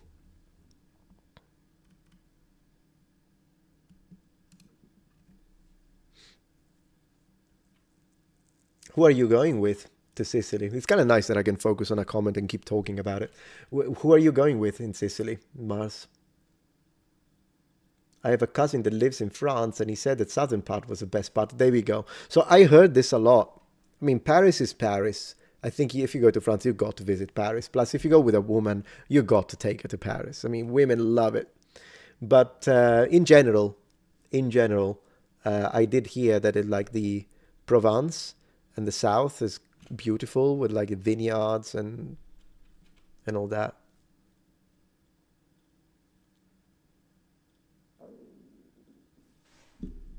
We got a recommendation from Le Spicy. Paris is overrated. I would recommend you both to go to Alsace or the south of France. Yeah, there you go. The south. They're all telling us to go to the south of France, mate. I think we need to do that. He was also telling me he was more modern than most of France. Like you'll find more air conditioning than most parts. Really? Seriously? Huh. Yeah, air conditioning is always a problem in Italy whenever we travel with my wife, because she always wants the air on. It doesn't matter if it's winter or summer. But in Italy, if you go to a hotel and it's winter, even if it's kind of hot, yeah, no air conditioning in winter. It needs to be like really abnormally hot for them to do that. So that's always a problem for her. Poor thing. For me, it's normal. Like, it's fine, whatever. You know, I was brought up there. It's not a big deal. Brittany is great too. Great cider. Wow, Brittany. As a you know, secondary Bretonnian player, main high elf. Yeah, I should probably visit that. Breton music is magical. Hey, that explains why the Bretons are the magic-oriented ones in the Elder Scrolls, right?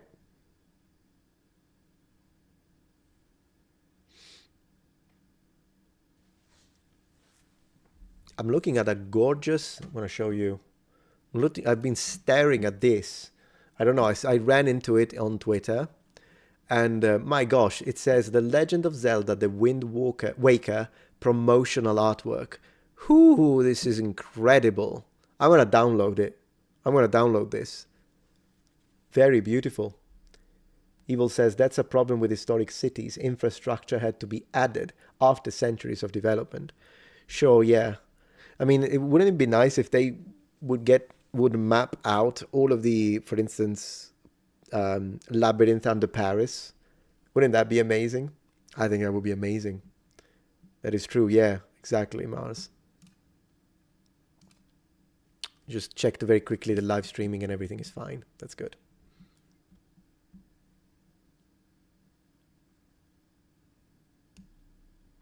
So yeah, beautiful art. It's gorgeous. Very, very beautiful. Someone says, I have a cloth poster of this in my house. Now listen, a cloth poster would be nice, but I would, if I ever become like rich in the future, I'm going to have a stained glass looking like this, having made professionally. Could you imagine that? Could you imagine that? Man, it would be incredible. I would totally do that in my room. A stained glass, yeah. That would be incredible.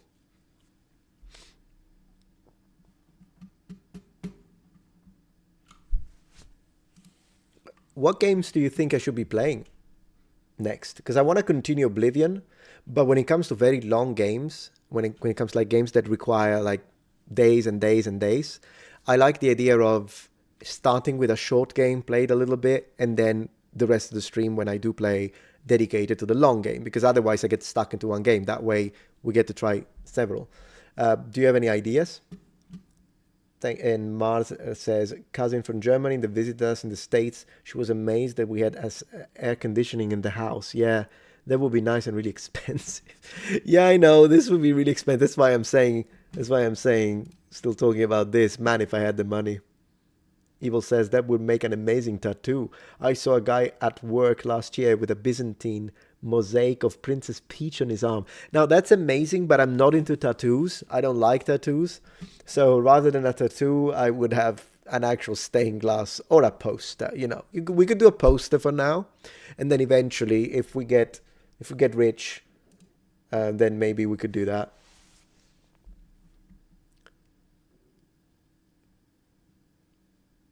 Path of Exile 2. Yeah, I tried it a little bit. I played it a little bit. It's good, but it still hasn't got me.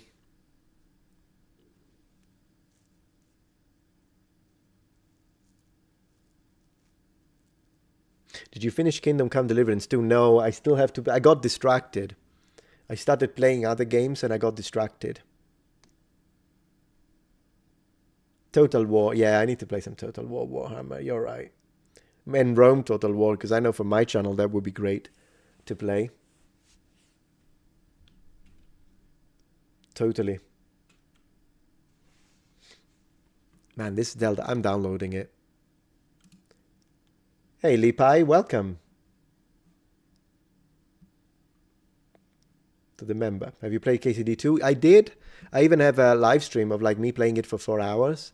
Like 4 hours and nothing in that game, of course, but it's, yeah, I played it. I need to play it more. It's just that now I'm more into Oblivion. It's the nostalgia pull. That's understandable, Leviticus and all that.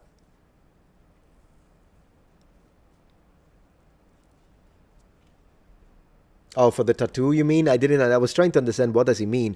Well, it doesn't really matter because the part in the Bible that is against tattoos is specifically for the Levites, the priests. So if you have a tattoo, you can't be a good Levite priest in the Iron Age. But that's all. That's not like a law specifically directed to all Christians or to all people. It's just specifically for Levite priests. So yeah, but I don't like tattoos. It is what it is. It's just a personal choice. But I think on some people they look good. It's just I don't really want tattoos on my body. That's it. Lipai says over 500 hours total across KCD1 and KCD2. That's commitment. Those games are beyond incredible, especially with the amazing actors. Yeah, no, they're good games. I did put maybe not like you, but I must have put like 40 hours maybe in KCD1. Never finished it because the combat was good, but sometimes it was a bit clunky. It was good. It was like, I don't know though. It is what it is. But KCD2, I played it. It didn't get me as much as I would have wanted. And then I got distracted with other games, particularly in the retro gaming, because right now I'm so much into retro. Like yesterday night, I was playing with my Sega Genesis. Just so you know how much retro we are talking. And then the other night, I connected my Switch to the TV and I played a little NES. I played Kid Icarus for NES. I mean, I have a physical NES with a CRT, but occasionally I'm like, yeah, I don't want to deal with that because it's too small. I would like to invest on a Sony Triniton at one point, but my CRT is a little small. So I will play with it because I like the scanlines, original, real looks of it, of the image, but then sometimes the Switch is so easy. I do like puzzle Maramain, yes. They can get. I have a Sonic the Hedgehog puzzle, and Evil Rights True. I actually only know that because there was a thing a few years ago of people getting a tattoo of the verse condemning homosexuality, and aware that Leviticus also condemns tattoos.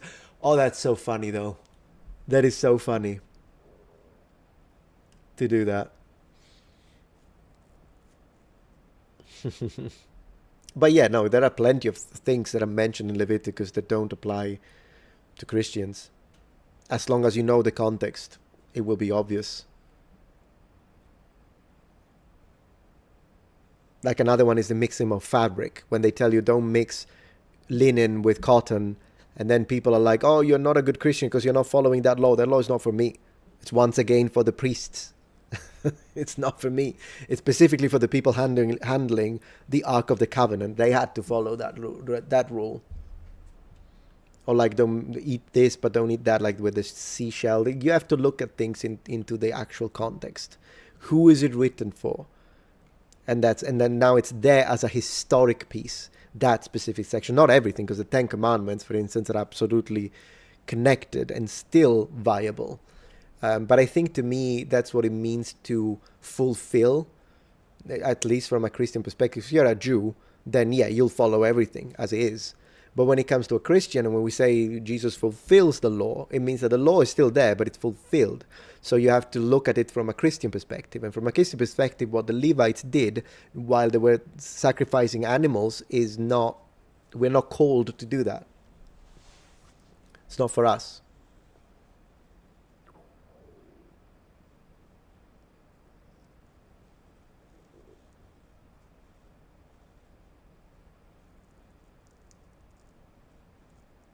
Sega Genesis, some Warriors of the Eternal Sun may be in order. Yes, that is one of my favorite games on the Genesis, and I had just forgotten about it, but I played it a lot a couple of months ago.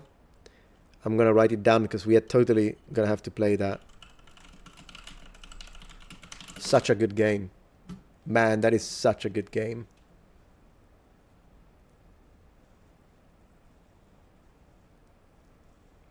But no, yesterday I was. You have a way to capture it? Yeah, I use when I have to capture it for my gaming content on my gaming channel. Every time you see that I'm showing an old school game, is because I'm using an emulator. I have the physical copies, I have the physical machines, but I have no way, or at least I don't know how to do it, to transmit that signal and film it. So I just use an emulator at that point. Even with my Amiga stuff, I have it emulated, and then I have the physical Amiga here, which I will take some screenshots of and some footage to make it more fun, but the majority of the game will be emulated. Evil writes, the most hard-headed people tend to not know the context. Very true. My favorite example is a country song with open quotes, the Bible says, and you know it's the truth, an eye for an eye and a tooth for a tooth. Yeah, another thing, absolutely. Evil says, but the whole line is, you have heard it said, an eye for an eye and a tooth for a tooth, but I tell you to turn the other cheek. So that's the full line in the song, I see. Exactly, yeah, precisely. You have to put things into context, otherwise it's an ignorant perspective. If you don't know how things were, like who are they written for? It's similar to the situation. Sometimes I get preachers telling me, it's a shame for you to have long hair because Paul said it. And I'm like, I'm not a Paulian, I'm a Christian. So to me, what Jesus says and what God the Father say overrides anything that Paul says. Now, when Paul said that, he was writing, I think it's the Corinthians. So first of all, he's telling the Corinthians that. So already it's a different contextual situation. But also you have to remember that Paul was a Roman citizen as well. So he had his own ideas when it comes to that. And he was speaking in that context, but he wasn't speaking in general for the whole earth. And you know how I know that? Because once again, in the Bible, long hair is a sign of an alliance with God. And Paul would have known that because he was also Jew. So he would have given that for granted, that he didn't need to repeat something obvious. So long hair in men is absolutely not something that is hated or condemned by God, because God uses it as a sign of alliance, not to mention the Nazarite and their pacts, for instance. But Paul was speaking specifically in that context to the people in that congregation. And but that doesn't mean that if someone does it and has his hair long as a man, Samson received his strength because of it, right? And it's something that Paul would have known. So it's apple and pears in that situation. And when it comes to my long hair, I have it because I like it, but I also have it for spiritual reasons. And maybe one day I'll say it. Maybe one day I'll tell you about it. But it's something that if I told Paul, he would have said, oh, I understand, that it's fine. I can tell you that much. It's just that people, once again, read the single thing and they don't know the context. But Paul would have absolutely understood the other connections of long hair that every person would have known and every early Christian would have known. Not to mention freedom, do whatever you want. You know, there is also that. There is also that. That is very important. Lipai says, I've never visited Italy, but hope to do so this year. I'm really more interested in historical ruins than I am food and etc. Would you recommend Rome or Pompeii and Herculaneum for a first visit? For a first visit, Rome. But Rome is very close to Pompeii, so you can still go to Pompeii if you want. It's a couple of hours by train. Plus the fact that it's Italy, so they're going to be late. So add another 2 hours to that. But yeah, you can do it. But if you can only visit one, Rome is going to blow your mind. And besides, when you're in Rome, you can also visit St. Peter, the Vatican. But then again, why not both? You can have your wonderful food as well as all the rest, you know? Yeah, Evil agrees.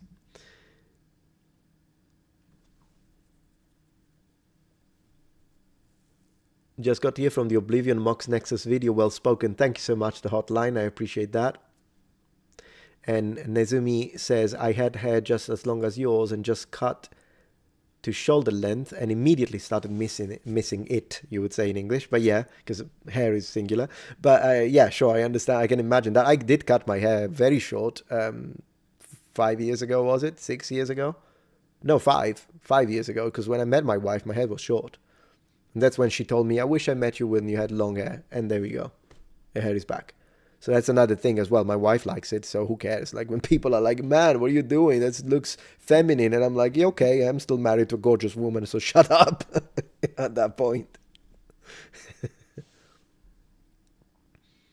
The Spicy says, Ralph is a reincarnation of Samson, hence the long hair and lush hair. Yeah, and last time I made a mistake. This time I'm not going to make the same mistake. Oh, that's funny.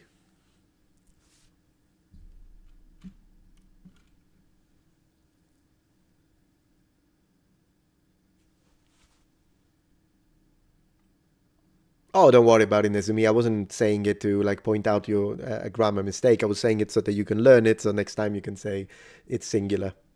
I used to make the same mistake, just like you. When I moved to England first, and I would say, call my hair them, because in Italian it's plural. Since we have a lot of a hair, like with thousands, so we pluralize it. But in English it's like, yeah, I got my hair cut, so I cut it. It's singular.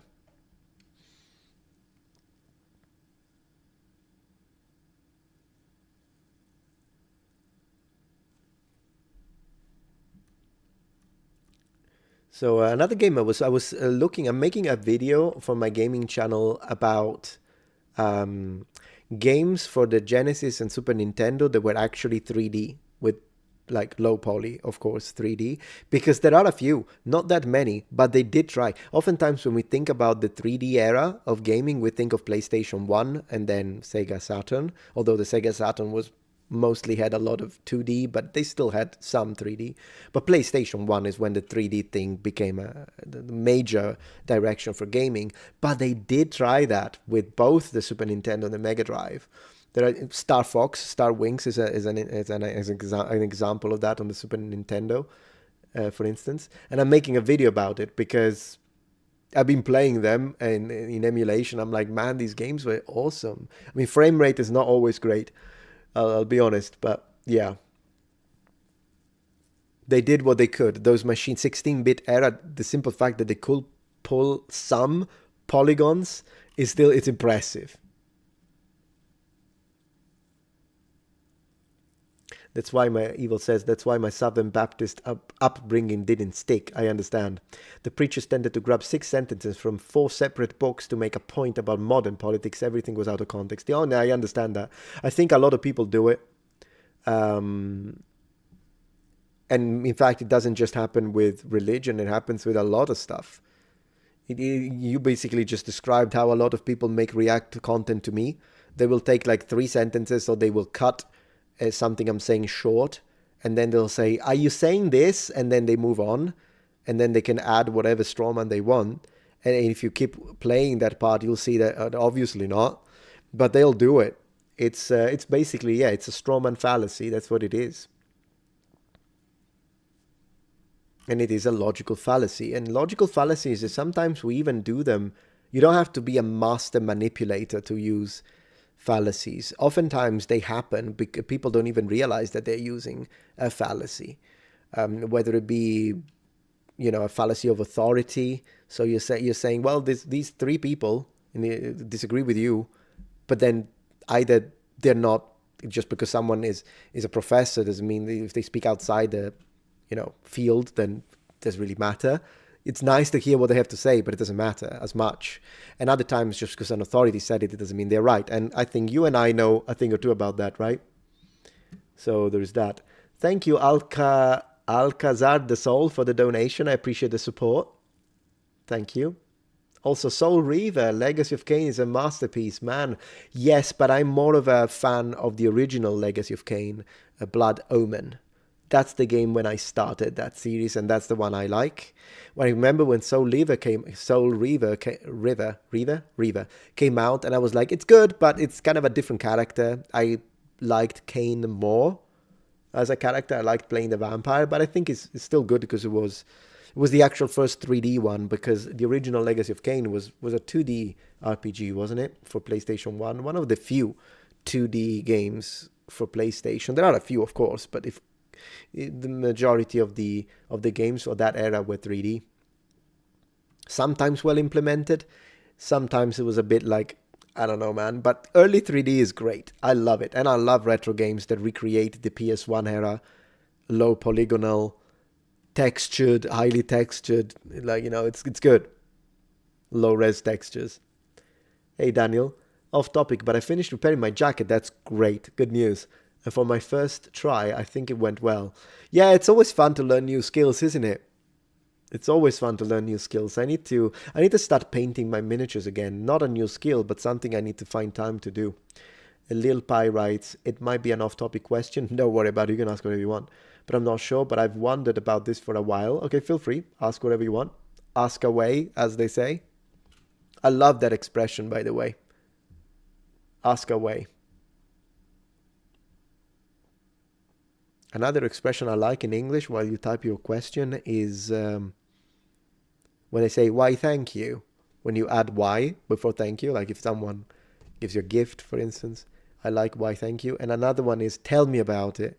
Tell me about it is great, but if you speak to someone, if you use it with someone who's not fluent in English and they are like, oh, I really hate driving at night. And I say, yeah, tell me about it. And then they tell you everything about it. And I'm like, I didn't mean it literally. I meant that I sympathize.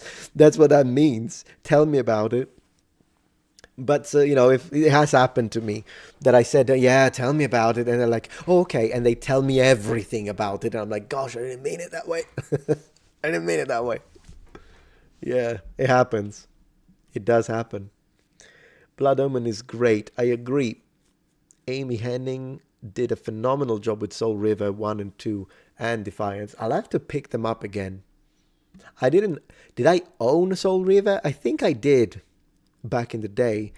I just remember I was really into other games at the time, so I played it a little bit, but I didn't get into it as much as Blood Omen.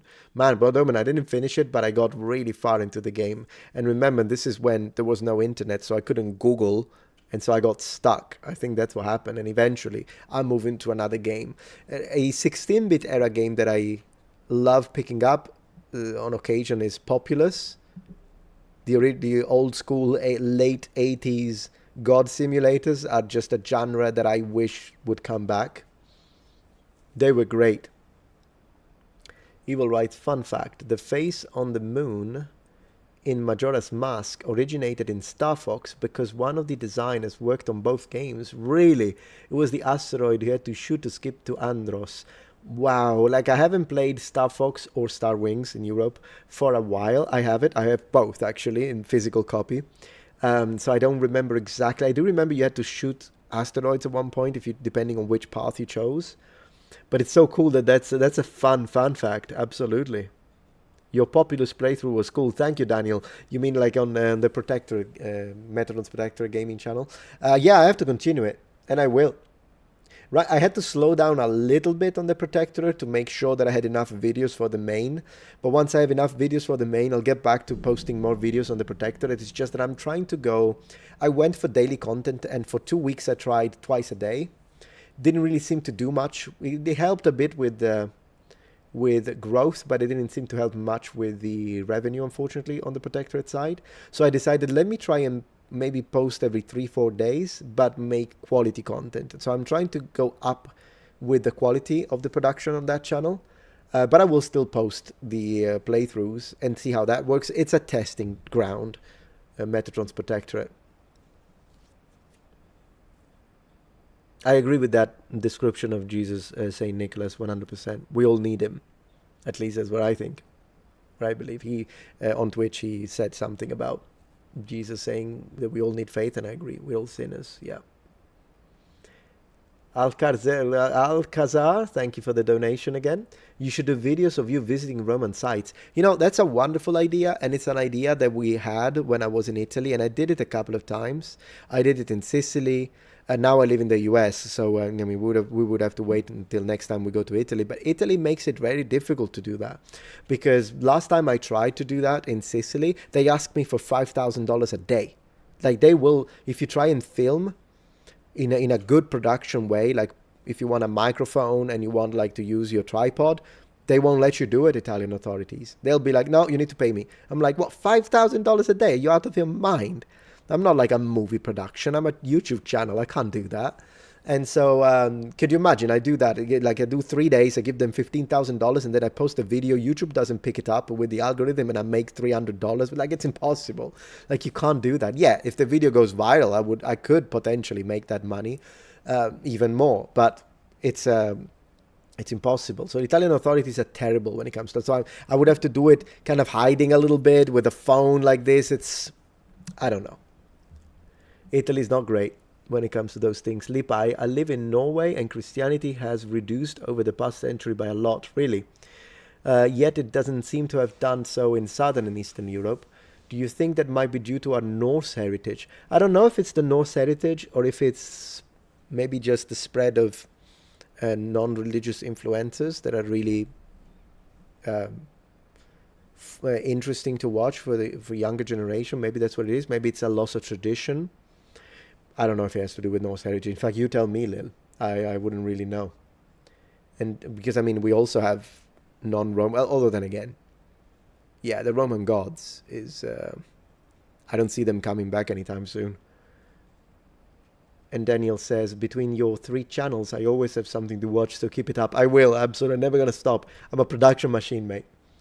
And Evil says, I literally yelled out, Vae Victus, when you said that. It sounds good. Sounds good. Hey, you pray to whoever you want. You want to pray to Athena, you do that. Or Mars. If you want to know how to pronounce the Greek and Roman gods in Latin or modern Greek, feel free to ask. Or ancient Greek.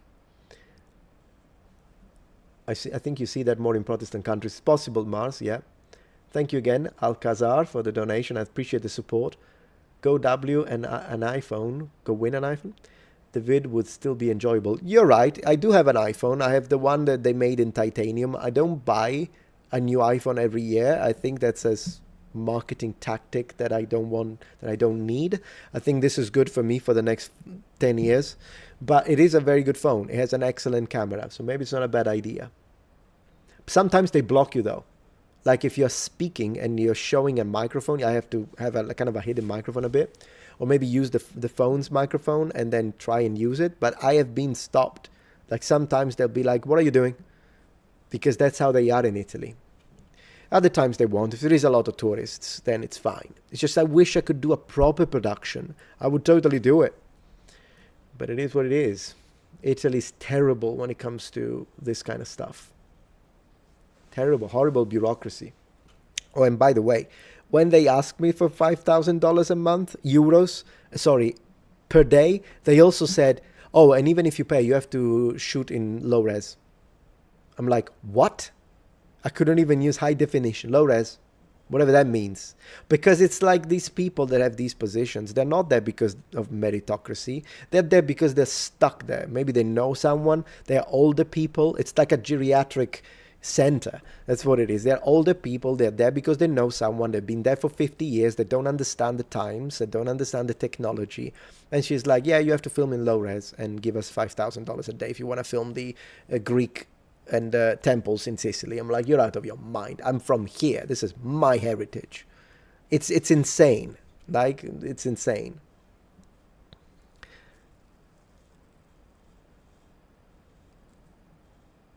So Spiatron, yeah, that's me.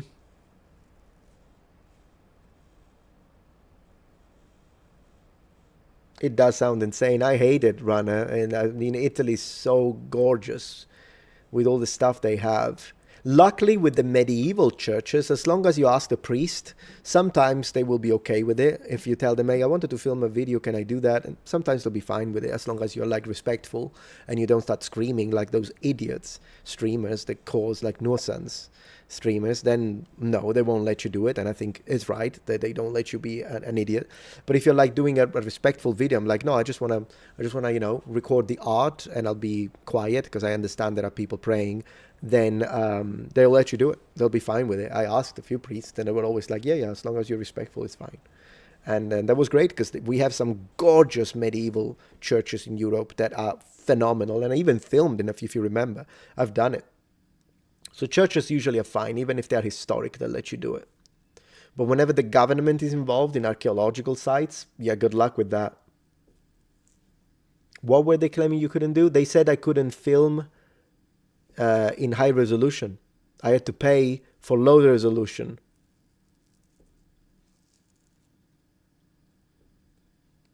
Vitaly, yeah, Mars. Exactly. Anyways, I think I went on for another 45 minutes, but I am hungry and I'm getting a little tired. So I'm going to go make that pasta. Thank you so much, everyone. Oh, you're Team Odin. Well, good to know. And I'm going to read this super chat. John Sheffrey, thank you for the support. So I was browsing Wikipedia the other day, researching Rome, and I saw someone have a Nubian African adopted son. It's not Septimius Severus. Who was it then? But yeah, no, I mean, it can happen. It did happen historically. It could happen also that you had like an Italian Roman that married someone from a different nation and country. It did happen. The numbers wouldn't have been as big as other people tell you. These are still minorities. But of course, if you go to a port city, then it would have been a lot more diverse. If you go to like a village in Gaul, it would have been extremely homogeneous. So it depends on the areas. You're getting hungry too, Daniel? Yeah, no problem, no problem.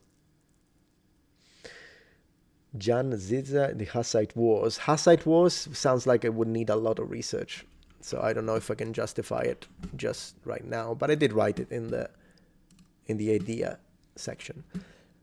Guys, thank you so much for joining the stream. I really appreciate that. I'm going to go make food, my friends, because I need some food. I need some good food.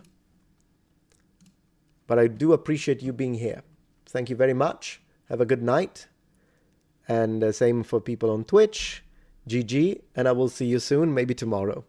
Well, with my next upload, of course. But I might go live tomorrow again. Bye-bye. Bye. Ciao, ciao. And thank you, John Sheffrey. Have a good night. Thank you, guys. With sword. Thank you. I'm just ready. Normally, I would have given like a few minutes for everyone to be able to say goodnight, even if, because now I of course, I put back to everyone can chat, but I'm literally starving and I don't want to kind of feel sick. So I'm just going to go. But thank you. Good night. Bye. Ciao, ciao.